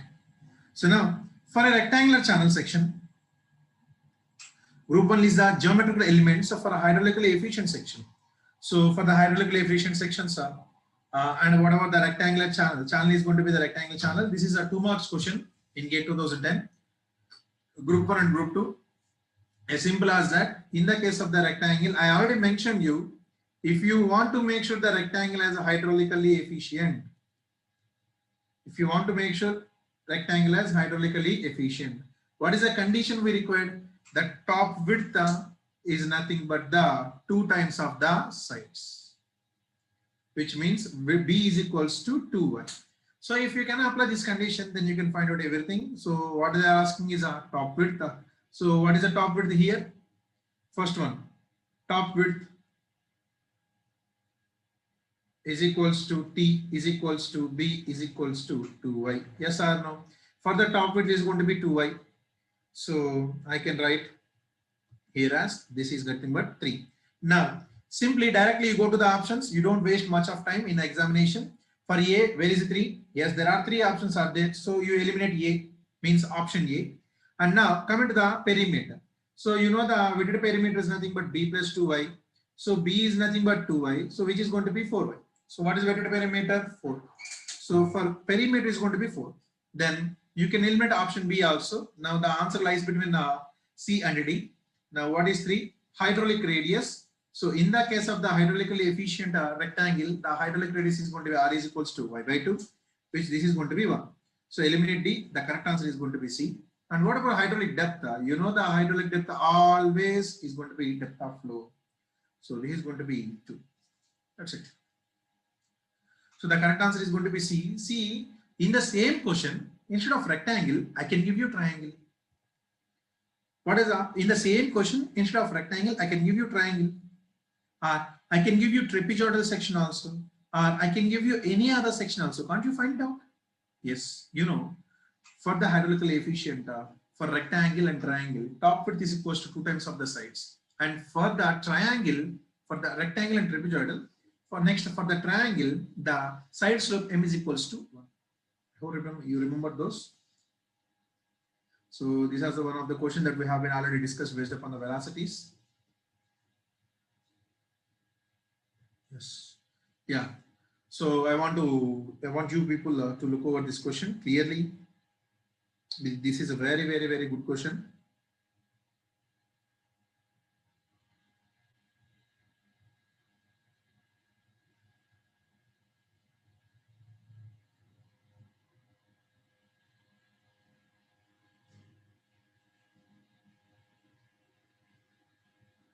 Yeah.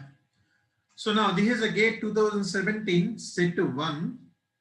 Now I hope you have seen this type of problem, this type of condition. A sluice gate is used to control the flow in a horizontal channel. See, what is this channel? This channel is a horizontal channel. Okay, fine. As shown in the figure. So there is a horizontal channel as shown in the figure. It is observed that the depth of flow is 1 meter upstream of the gate. So I already mentioned that. So whatever, this is nothing but the sluice gate. So at the upstream of the sluice gate, what is the depth? 1 meter.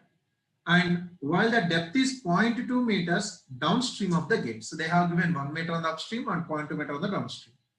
Assuming a smooth to flow transition across. What is the meaning of a smooth to flow? There is no losses, which means without any energy loss. Whenever I mention without any energy loss, in the end specific energy, what is the first and foremost point that I have mentioned? Assume the channel bottom as horizontal and frictionless. What is the meaning of without any energy loss? No energy loss. When there is no energy loss, then the total energy line is going to be horizontal. Yes or no? So the discharge in meter cube per second passing under the sluice gate is the discharge in meter cube per second. See, what is the width over here? The width of the rectangle is going to be, so which is going to be 1 meter, and a sluice gate is used to control the flow in a horizontal channel. Now, here did they mention any shape of the channel? No. If they don't mention any shape and width is going to be 1, then you have to take it as a rectangle, my dear, a rectangle. So whatever, this is nothing but frictional is neglected.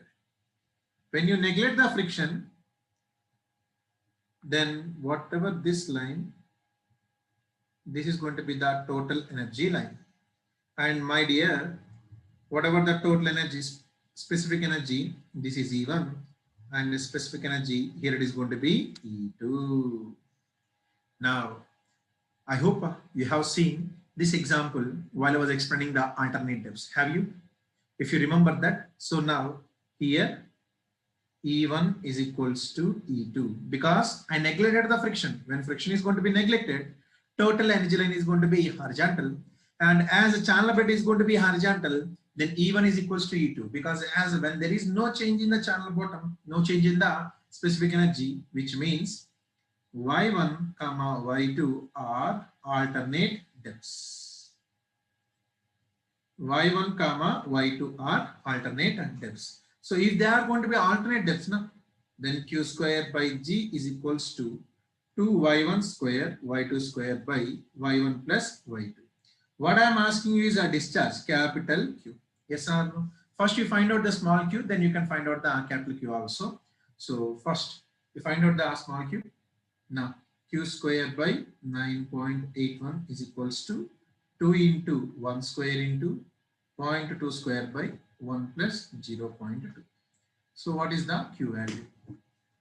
2 into 0.2 square by 1.2 into 9.81 square root of. So the value is going to be 0.808, but there are rounding up to 2 decimals, right? So you can round it to 0.81 meters square per second. This is, but I want capital Q, right? So you know that Small q is nothing but capital Q by B. Yes or no? Small q is nothing but capital Q by B. So capital Q is nothing but small q into B. 0.81 into what is the width over here? Unit width na? Mentioned is unit width. So the answer is going to be 0.81 meter cube per second. Look, what I have done is simply I understood the concept and I made this E1 is equals to E2. So Y1 and Y2 are going to be the alternate depths. How much easy it is? You tell me. The question seems like it's going to be okay. So too difficult. They have given a lot of data. They have given a lot of figures. I mean, a figure. But we know that whenever we neglect the energy loss, and if the channel bottom is going to be horizontal, as long as the channel bottom is horizontal, then when there is no energy loss, specific energies are same. When specific energies are same, then obviously the depths are nothing but alternate depths.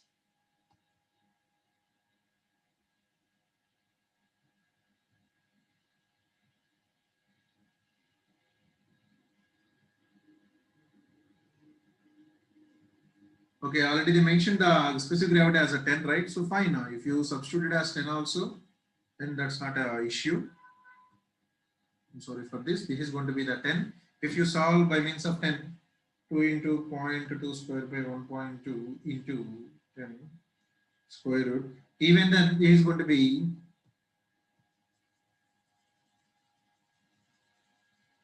I'm sorry, you have to 0.816, so you can take as 0.82 meters square per second. So answer is going to be 0.82, my dear, not 0.81, because they have mentioned the acceleration due to gravity as 10, right? If they don't mention, then you go for the 9.81 meter cube per second. 9.81 meter per second square. So this is one of the very good question. And how much time it will take for you to solve this? Haven't I explained this condition earlier? Yes. And if you know that, how many times I have utilized this equation so far? Whether it is an ESE question or gate question, haven't I used this relation or not? And this relation has that much important. You please remember that. So,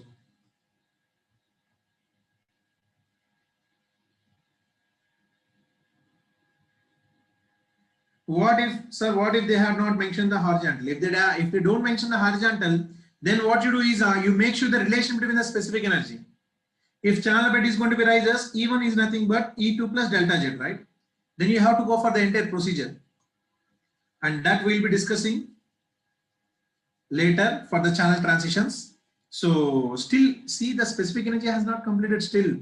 We are discussing one part in specific energy, only one application we have been discussed, the critical flow. I did not discuss it to be the channel transitions, okay? So now,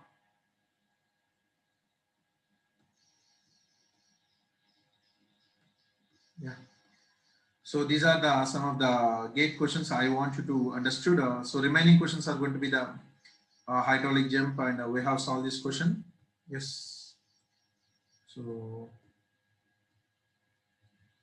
remaining questions will solve based upon the concepts corresponding to that. I hope you people got an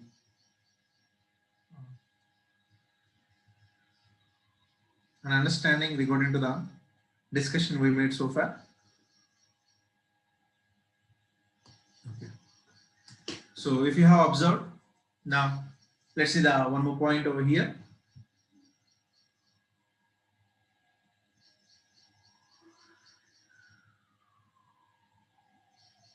Okay. Fine, well and good. I hope you have been observing and understanding so far very well. So this is what I started, the specific energy, and then I discussed see, from this basic equation we have derived all these things. From the only one equation, I made sure everything is going to be changes, and we defined the critical flow. Now I want to look over one point over here is, you please observe, this is a specific energy curve. Yes. And now what is the first and foremost thing that I said? I kept discharge as constant or not? Yes or no? You see, what is the first point I mentioned over here, my dear? You please observe this point. E curve represents E versus Y for a given discharge, my dear. For a given discharge, okay? For a given discharge, this is going to be the E curve. Now, in a given channel, at a particular discharge, this specific energy curve is going to be valid. That is the reason why I made sure Q is going to be constant. Okay? Now my question is, do you think in a given channel, once I construct a channel, do you think in its entire lifetime, it is going to be allow only one discharge? Or it depends upon the seasons? It will definitely depends upon the seasons. Yes. Because as our seasonal changes comes, in summer season, we require more demand. In rainy season, we require less demand. So the amount of water that you are going to supply or allow the flow will varies with respect to season. So for a particular discharge, I can say this is the specific energy curve because I made everything, I have written here also. In a given channel, for a given discharge, E is a function of Y. For a given discharge, E is a function of Y. And the first and foremost point I mentioned is for a given discharge, this is going to be the specific energy curve. Now, what happens if the discharge is going to be changes? Think and see.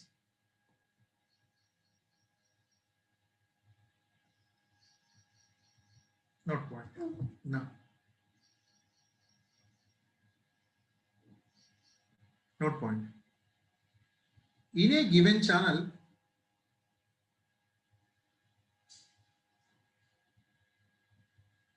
due to seasonal fluctuations,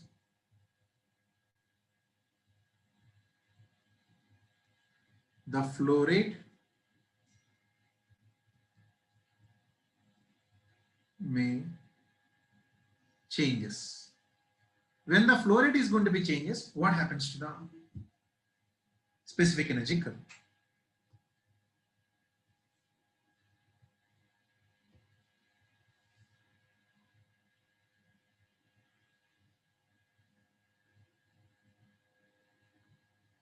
What happens to the specific energy curve? Look.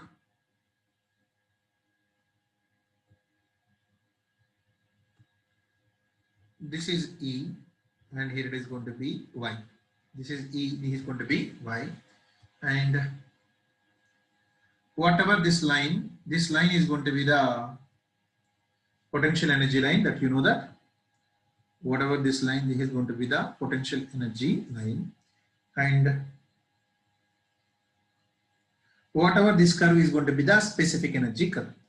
Let's take for a discharge of Q1.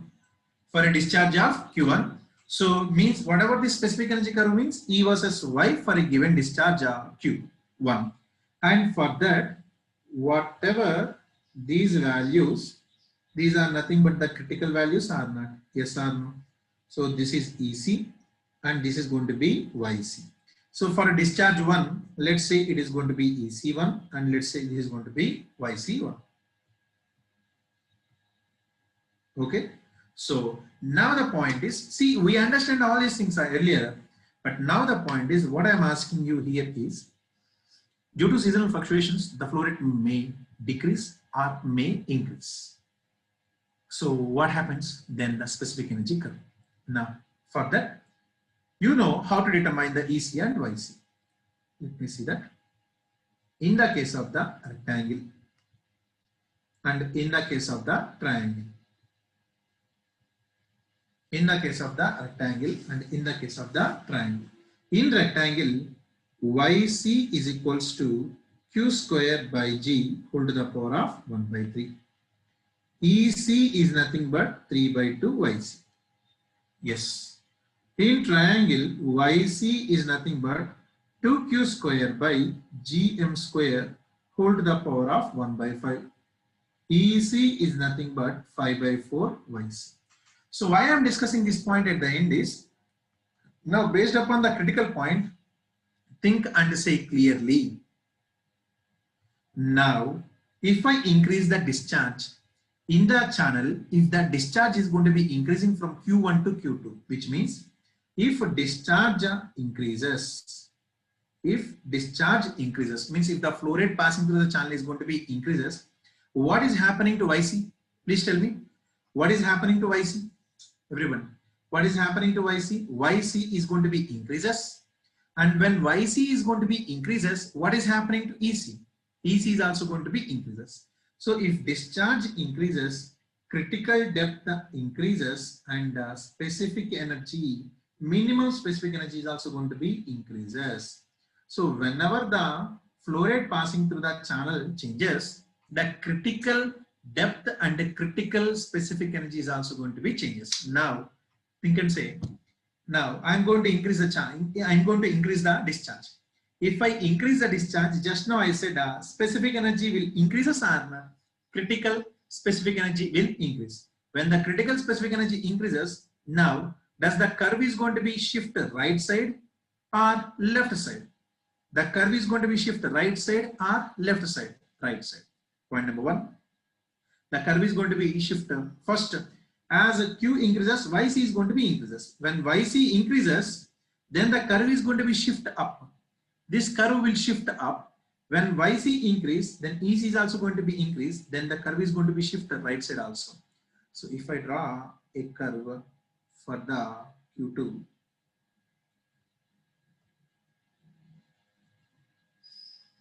let's say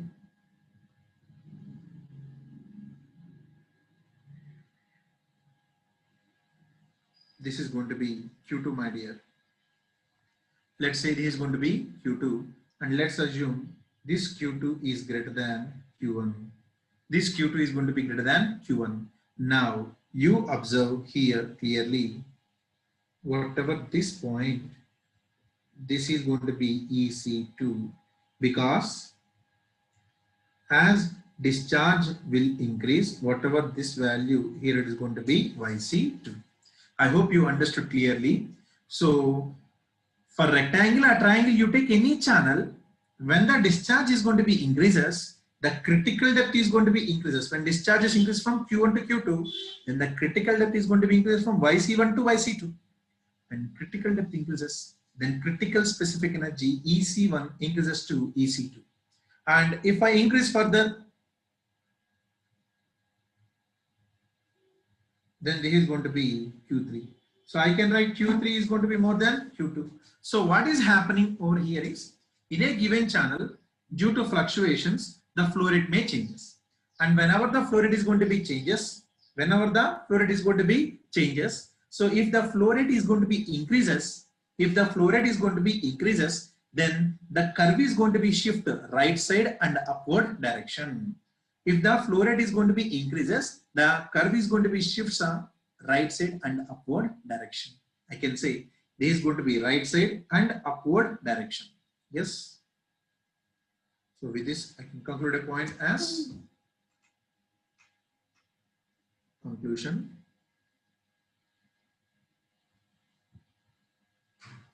In a given channel,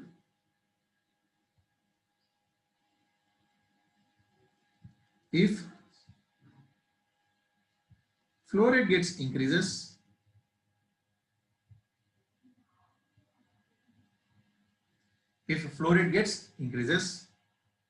the specific energy curve shifts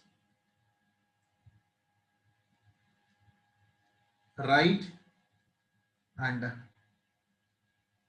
upward. So now you see, you know that whatever the potential energy line is going to make how much angle? 45 degrees. The angle made by the potential energy line is going to be 45 degrees, because you know that. So when E is equals to Y, the slope is going to be 1. So which is nothing but 45 degrees, right? Now what I'm going to do is, I'll join all the, I will join all the critical points. See, this is nothing but a critical point. This is nothing but a critical point. What I'm going to do is here. So I'll join all the critical points. This is a critical point. This is a critical point from the origin. If I join all the critical points,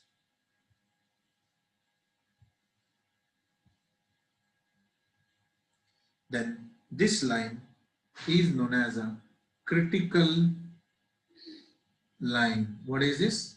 Critical line. And this critical line represents the The critical line represents our locus of critical points. So what is a critical line? Critical line is locus of critical points. And if you see what is this critical point, so now let me take whatever the angle made by the critical point as some, let's take a beta or some alpha. Okay. Don't think this alpha as a kinetic energy correction factor. Don't think the alpha as some kinetic energy correction factor. So now from this, can I write tan alpha is equals to, what is tan alpha please? Whatever the magnitude, vertical magnitude YC1 and EC1, YC1 by EC1 is equals to YC2 by EC2 is equals to, and so on. So if you join all the critical points, then whatever the line we are going to get is a critical line. And in the critical line, so whatever the angle made by the critical line is going to be alpha with respect to the horizontal. Now, tan alpha is equals to YC1 by EC1 is equals to YC2 by EC2 and so on. Now, what is the angle made by in the case of a rectangle? For rectangle, you know that tan alpha is equals to YC by EC. So in the case of the rectangle, EC is nothing but 3 by 2 YC. YC by EC is nothing but 2 by 3. So alpha is nothing but tan inverse of 2 by 3. Can you please tell me what is this value? Tan inverse of 2 by 3 is 33.69 degrees. 33.69 degrees.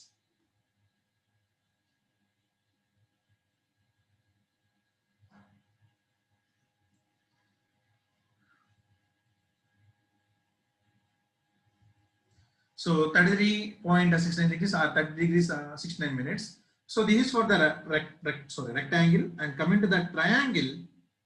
In the case of the triangle, alpha is equals to tan inverse of YC by EC. So tan inverse of 4 by 5. Tan inverse of 4 by 5. So what is the tan inverse of 4 by 5?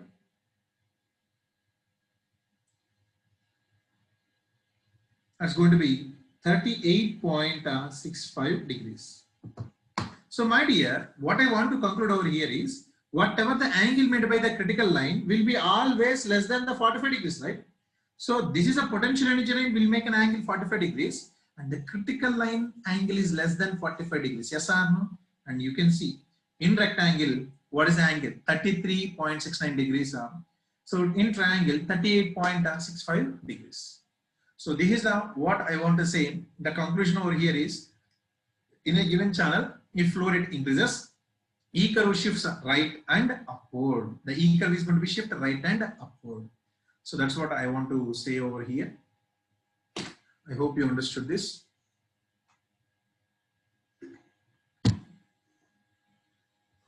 Today, I did not account much of the concepts. I was applying the previous concepts. So what are the concepts we have been discussed yesterday?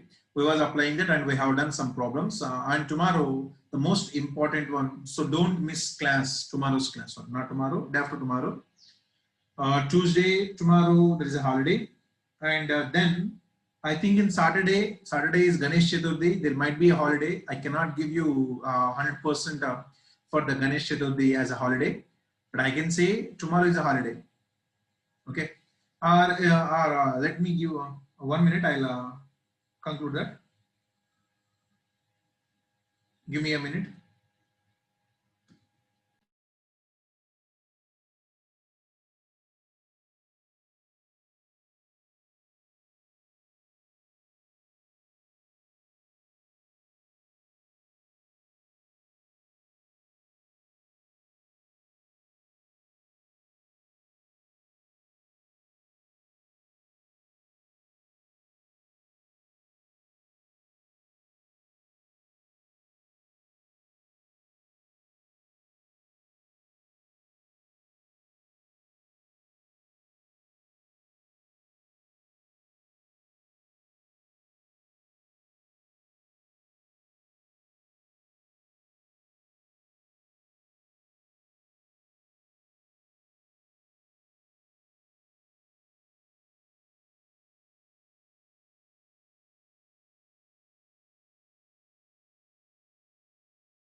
Yeah.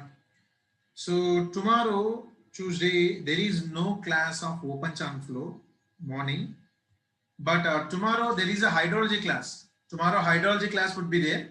As usual, the hydrology class will go from 10:30 to 1 o'clock, but open channel flow class won't be there.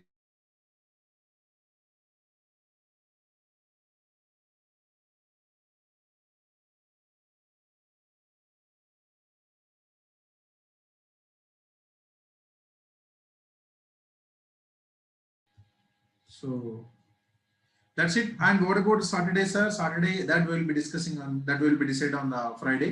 So based upon the students' response, possibly on Sunday, means on Sunday there will be a class from a morning 6:30 to 1. So not 6:30, 7 o'clock. But tomorrow morning there is no open channel flow class. But whoever the people attending for the hydrology at 10:30, they're having a hydrology class tomorrow. So that's all for today. And I don't want to discuss much more concepts here. So the channel transition should be a fresh start and is going to be very, very important. So day after tomorrow, don't miss the class because that's the heart of the entire open channel for the channel transitions. I have already given that the details regarding to that specific energy curve and discharge curve and how to apply those to get down the results that we'll be discussing day after tomorrow. So I'm ending the session, and those whoever having a doubts, you please you can ask the doubts now. I'm enabling the doubt clearing session.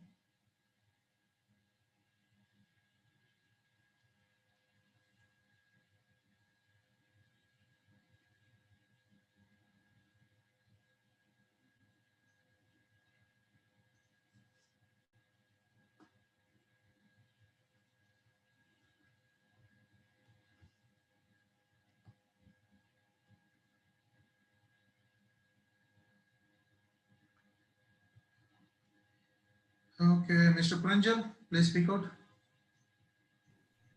Good morning, sir. Good morning, Pranjal.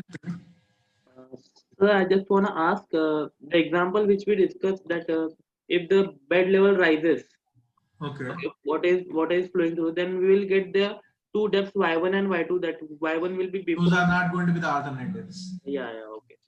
That's what. Yeah.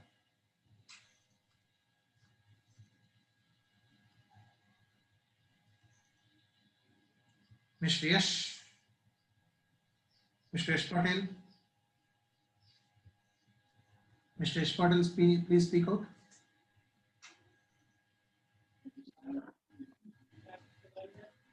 Hello. Mr. Yash Patel, please speak out.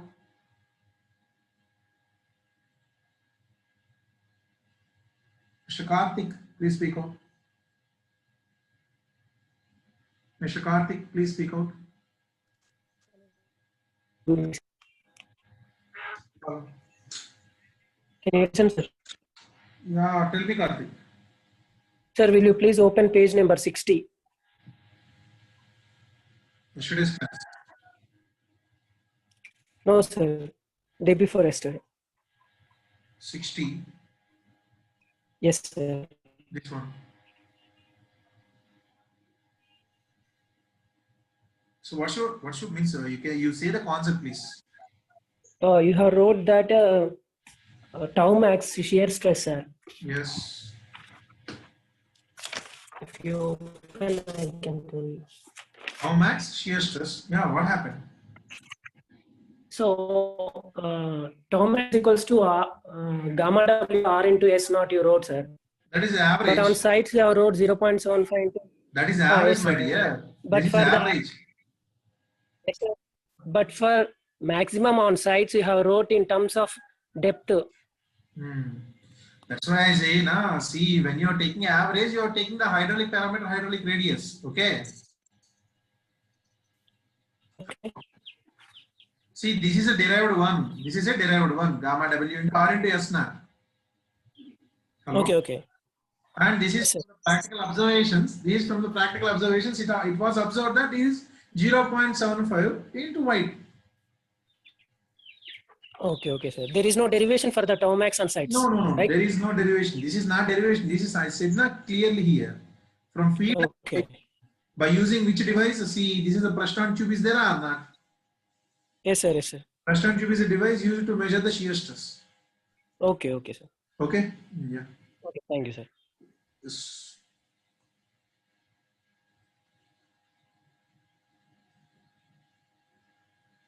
Mr. Mohit. Good morning, sir. Good morning, Mohit. Sir, in the same thing, average boundary shear stress. Yes. Sir, the shear stress value does it depend upon the velocity at the boundaries? See, the shear stress value depends upon the frictional velocity, depends upon the shear stress, not shear stress depends upon the velocity. Sir, at the corners, the shear Look, stress. I'll ask you one question. Yes, yes. You are moving. Okay. Yes. So you are moving on a marble floor and you are moving on a concrete floor. Yes, yes. Your velocity means the rate at which you move depends upon the floor, or the floor depends upon your movement. My movement depends upon the flow. No, obviously. So velocity is dependent upon the shear stress, not shear stress depends upon velocity. Okay, okay. And sir, one non-technical doubt, sir. Yeah.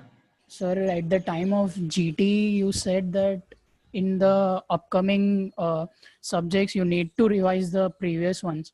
But sir, two subjects going on and solving their question and revising day's notes, then it is getting difficult to revise the previous. Till the last subjects, it was possible because one subject was going on, and the previous could be revised.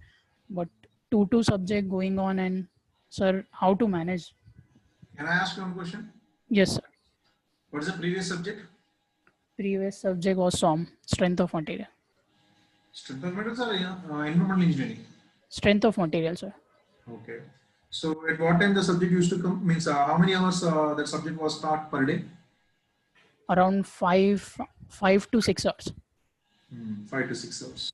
Now, how many hours you are going to come in the class for today? As of now, today. 6 hours. Hydrology hours, right? 6 hours total. So total 6 hours. So in the previous session also you have attended 5 to 6 hours. Now also Yes, attended yes. 5 to 6 hours. Okay. The point is, in the previous session you have attended only one subject. Now you are attending two subjects. Yes, sir. The time you are consuming for those is the same, which means in the previous session you may have in the previous subject if you have learned some 4 topics, 4 concepts. Yes, And sir. in these sessions also you are learning 4 concepts, but 2 are from one subject, 2 are from the other subject, right? Yes. So that 6 hours is divided into 3 and 3. So there is no point here. The time is increasing. Whatever the time that you spent in the previous sessions, how many hours you are going to spend the same time it is now also. So no change in the time. For example, Okay. in the previous sessions, in the previous class, so that Yes, sir. around only 4 hours, but now the class was around 8 hours. Then there is Yes. that, sir, I am getting a less time for the preparation. So now it's all about you thinking about that perspective. Earlier, it was only one subject for you, so it would be easy. But right now, Okay. you have to focus on 2 subjects at a time. That is difficult. Yes. Yes, sir. So now you Revising need to gear the up, my dear.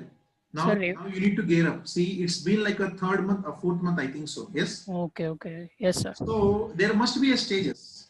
When you are driving on a bike, based upon the obstacles on the road, you are going to change your gears, right? See? Yes, yes, sir. So when you're coming across 2 to 3 subjects, even then 3 subjects are there. Think about that. How much time I have left for this day to study them. The same time, whatever the time you used to spend earlier, now, and right now, if you are spending, let's say, some 4 hours earlier for studying, now you need to spend 5 hours. And Okay. in month 6 to 7 hours. Are you getting my point? Okay, okay. So this is the time. If you are feeling that way, that means this is the time you have to get up. You need. Okay, sir. Okay, got it. Yeah. Thank you, sir. Okay. Okay.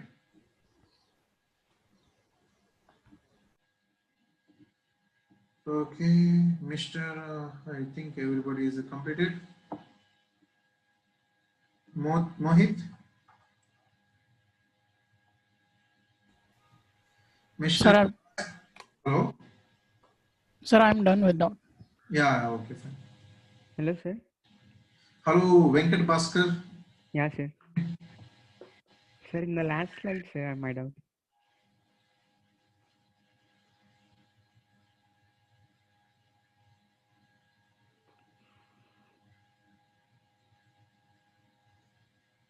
Yes.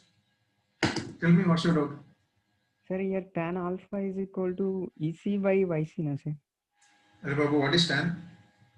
Opposite by adjacent. What is opposite here? EC What is all. opposite here? What is the vertical arc time? Okay, sorry, sir. Hmm. Yeah, I know. Yeah. So I hope people have been done with the questions. So there is no other rising options over here. So not much doubts, which means either you may getting understand or you don't understand at all.